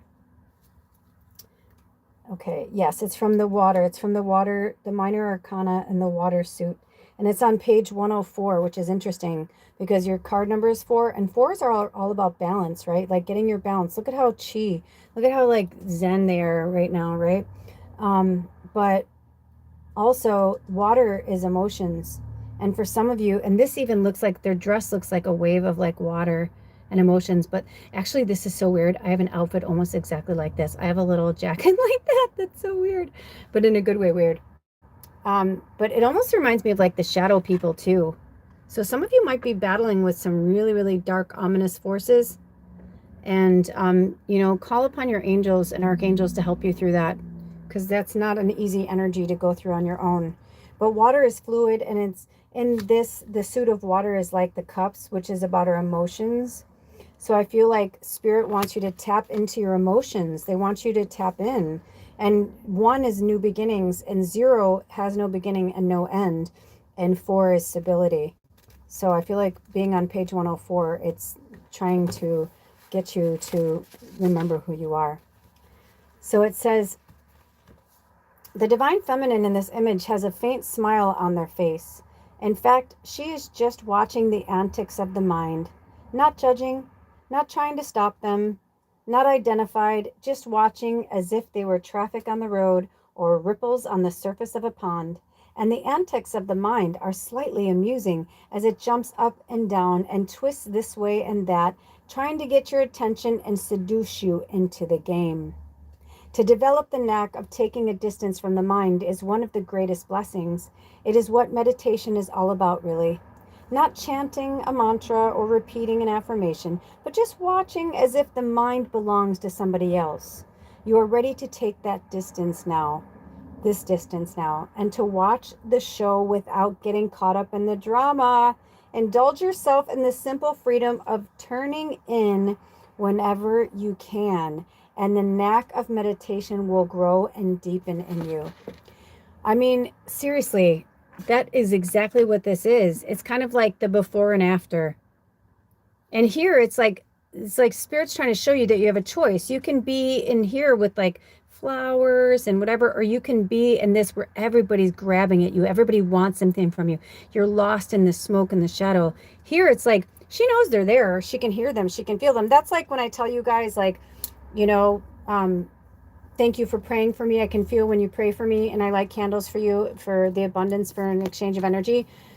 That's how it is for me too. You know, when things come up, obviously, when my mom was ill and I wanted to go see her so bad, I was more in this. But it's taken me, it'll be 2 years in August that my mom passed, but it's taken me almost 2 years to get to this. And a lot of it was just because I had a recent breakthrough with my mom, where my mom said to me, you know, you weren't at that level of consciousness. It's a lot easier for us to say, live in the woulda, coulda, shoulda. Why didn't I do this? Why didn't I say this? Why didn't I go here? Why didn't I go there? You know, because in that time, that's where you were. If you're in this, how can you make solid decisions from that? This is where you make solid decisions. But if you've got all the things in your mind, the unsettled things, the unsettled energies, then it's hard for you to move forward, because exactly that, you feel ungrounded, you feel unsettled. But once you realize that everything happens for a reason, even me not saying goodbye to my mom before she died, like, I was like, I'm not a monster spirit. My God, I'm like, I can only imagine what my family thinks of me. Not even giving her a phone call. They're like, you did talk to her though. And I don't know what my mom told them, because I had stopped talking to my mom was the last person in my family that I stopped talking to. So I don't know like what they knew about my relationship with my mom. I don't know what she shared with them. She didn't tell me, but you know, I had several conversations with my mom before I stopped talking to her. I gave her many choices to be a better friend and parent to me. She chose what she chose. And the last conversation I had with my mom, I was on the phone with her for 6 hours, and I told her if she wasn't going to change, or she wasn't going to, you know, whatever, that I was not going to talk to her anymore. So every time after that, when she would call me or text me, I'd say, should I call her, text her back? Spirit would say no. I would ask why. Because you're going to get the same. You're not going to get, nothing has changed. She has not changed. They're like, she's this, you're this. It's not going, you're not going to have it. My mother and I were both very wise beyond our years, but we were like speaking different languages and different dimensions and different timelines. So we couldn't come together. And it's hard. But the more I turned into myself, the more I turned into spirit, the more I connected with my wise, like higher self, the more I realized all of that had to be left back there, because I was here and no longer letting it run my mind. Or, you know, I still have moments where I start crying and I go, I miss you, mom. Or I'm like, I love you, mom. Or thank you, mom. And it'll last for a few minutes and then it's over. And then I'll be watching a movie and I'll think of my mom, but then I just think of her and I let it go. I could stay in that. I can keep crying. I can, you know what I mean? But I know that it's not going to change anything. In this lifetime, those were the opportunities. That's what happened. Those are the choices that were made. End of story. Just that simple. And I know that it sounds, oh, just that simple. Yeah, it's a choice. Why let these people and energies and other people's choices, for sure, even keep any residence in your head? When you finally release it and let it go, and you find that this is still going to happen, right? Like this is still going to happen, these whatever, but now they're not touching her. See, in this one, they're ripping her, like, she's like, you're ripping me apart, right? And then in here, she's just like, she can feel them there, but they're, and whenever I have the dark energies that really push on me, I'll say to them, like, go away before house falls on you too. I pull in the Glinda the Good Witch from the original Wizard of Oz, where I'm just like, no, back up, bitches. Drink some water. Because it's over. And it's done. And when you die, you will reconnect with them and you'll be like, oh, wow, isn't that crazy? Right? So let me get to this other part. It says turning inwards is not a turning at all. Going inwards is not a going at all. Turning inwards simply means that you have been running after this desire and that desire, and you've been running and running and running, and you have been coming again and again to frustration. That each desire brings misery, that there is no fulfillment through desire, that you never reach anywhere, that contentment is impossible. Seeing this truth that running after desire takes you nowhere, you stop. Not that you make any effort to stop. If you make any effort to stop, it's just going to start running again in a subtle way. You're still desiring. Maybe now it is desirelessness that you desire. If you are making an effort to go in, you are still going out. Any effort can only take you outwards. All journeys are outward journeys. There is no inward journey. How can you journey inwards? You're already there. There's no point in going. When going stops, journeying disappears. When desiring is no more clouding your mind, you're already in. This is called turning in, but it is not a turning at all. It is simply not going out. Do you understand what they're saying? If you never lose your sense of self, you don't have to go back in. It's like you're living in a perpetual state of inwardness, of being connected to spirit, of being grounded. And when you get ungrounded, or you're having for those of you like having a rough period and your hormones are everywhere, and like 1 minute you're laughing, the next minute you're crying, the next minute you're screaming at somebody, even that was like a power. I mean, look at what the divine feminine was tasked with in this lifetime. There's a million different ways we could have just had where you have sex and you create a baby. Like, who invented the period part? And that all people's periods are different and everybody's pain is different. Oh, and I looked down, I was 31313. So you may want to work with angel number 313 and 1313. Woo! But anyway, all the way, also I think it comes out to number 11, but I don't want to get sidetracked. But do you see where they're going with that? Do you see what they're saying? So that's the point that they want you to get at. That's the breakthrough that they want you to have. That this is literally a state of mind and you don't have to live there. You have the free will to change, and it's about finding the balance. You're going to have days, the yin and the yang, you're going to have days where it's going to be a little harder than others. But in the interim, it's like when this is your natural state, it's a lot easier to deal with change. When you have breakthroughs, it's a little easier to stay tuned in when you're wise, because you know that going into that isn't going to change it. You said what you said, you did what you did. You can apologize, you can only do so much and really mean it. But if somebody's not going to move past it, they're not going to move past it. And you don't have to live in that. I mean, especially if you're living in something that you just happen to be a part of and someone's mad at you because you didn't do something. It's like, well, you know what? I was just here, man. I was just fucking breathing. You're the one that did that and whatever. I didn't feel like I was supposed to get involved, and then all of a sudden they're mad at you. It's like, well, what are they mad at? It's like that saying that's been coming around a lot lately where it says, the only people who are upset with you for setting your boundaries are the people who are upset that you're not allowing them to break those boundaries anymore, So here is this. Oh, the eclipse, you guys, reading 3, you guys are going to have a lot of energy around this eclipse season. So we've got the new moon solar eclipse let me make sure I'm saying this right because this is important for you guys. So we have the new moon solar eclipse on the 12th of August. And then the sun goes into Virgo on the 22nd of August. And then on the 28th, the end of February, we have a partial lunar eclipse with the full moon in Pisces. So there's just so many things that are going to be happening and taking place. So I feel like the month of August is definitely going to be a huge breakthrough month for you, but you may even want to take this time to really like work on the turning in. And during these eclipse seasons, I feel like you guys are going to have a lot of breakthroughs because that's what this feels like. This feels like this is going into like an eclipse energy. No matter which way you look at it, you know, it's like they're kind of like on top of each other. And so this mantra is, I add value to the world. That's how you're going to change yourself and the world, by adding value to it. And this is how you add value to the world.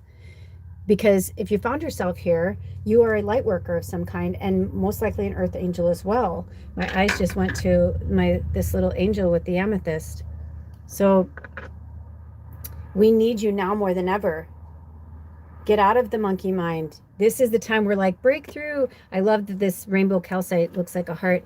Use your heart and the love that you have for yourself and others to use discernment. Use the wise. You're a wise old sage. This is not your first time. But these are your mantras. Your main mantra is, because we've been working with the I am and reading 1 and reading 2. This came through, it fell out of one of my, I like to make, vision boards, and this came out. So I feel like since this is the only one, I feel like this is your main one. I am wise. Because by saying I am wise, you are wise. Your old energies, your old like souls, you came here for a reason. You came to this particular reading for a reason. So this is your breakthrough right now. You're having it. And maybe you've known this, maybe you've been seeing this common thread through readings that you're being drawn to watch, and maybe you've gotten a reading from somewhere else, but they're like, yes, but now like you have all this information and you're wise and you know better. So when we're wise and we know better, that's when we make better choices. And that's how we add value to the world. So work with these, even if you want to, I'll put this up here right now. I don't know if it'll stay. Take a screenshot of these mantras for yourself so that you can work with them. Do we have any more for reading 3 right now, Spirit? None from the Living by the Moon. Do we have, is it in their greatest and highest good for me to pull any more tarot cards? Do we have any more downloaded messages? Are we done? Okay.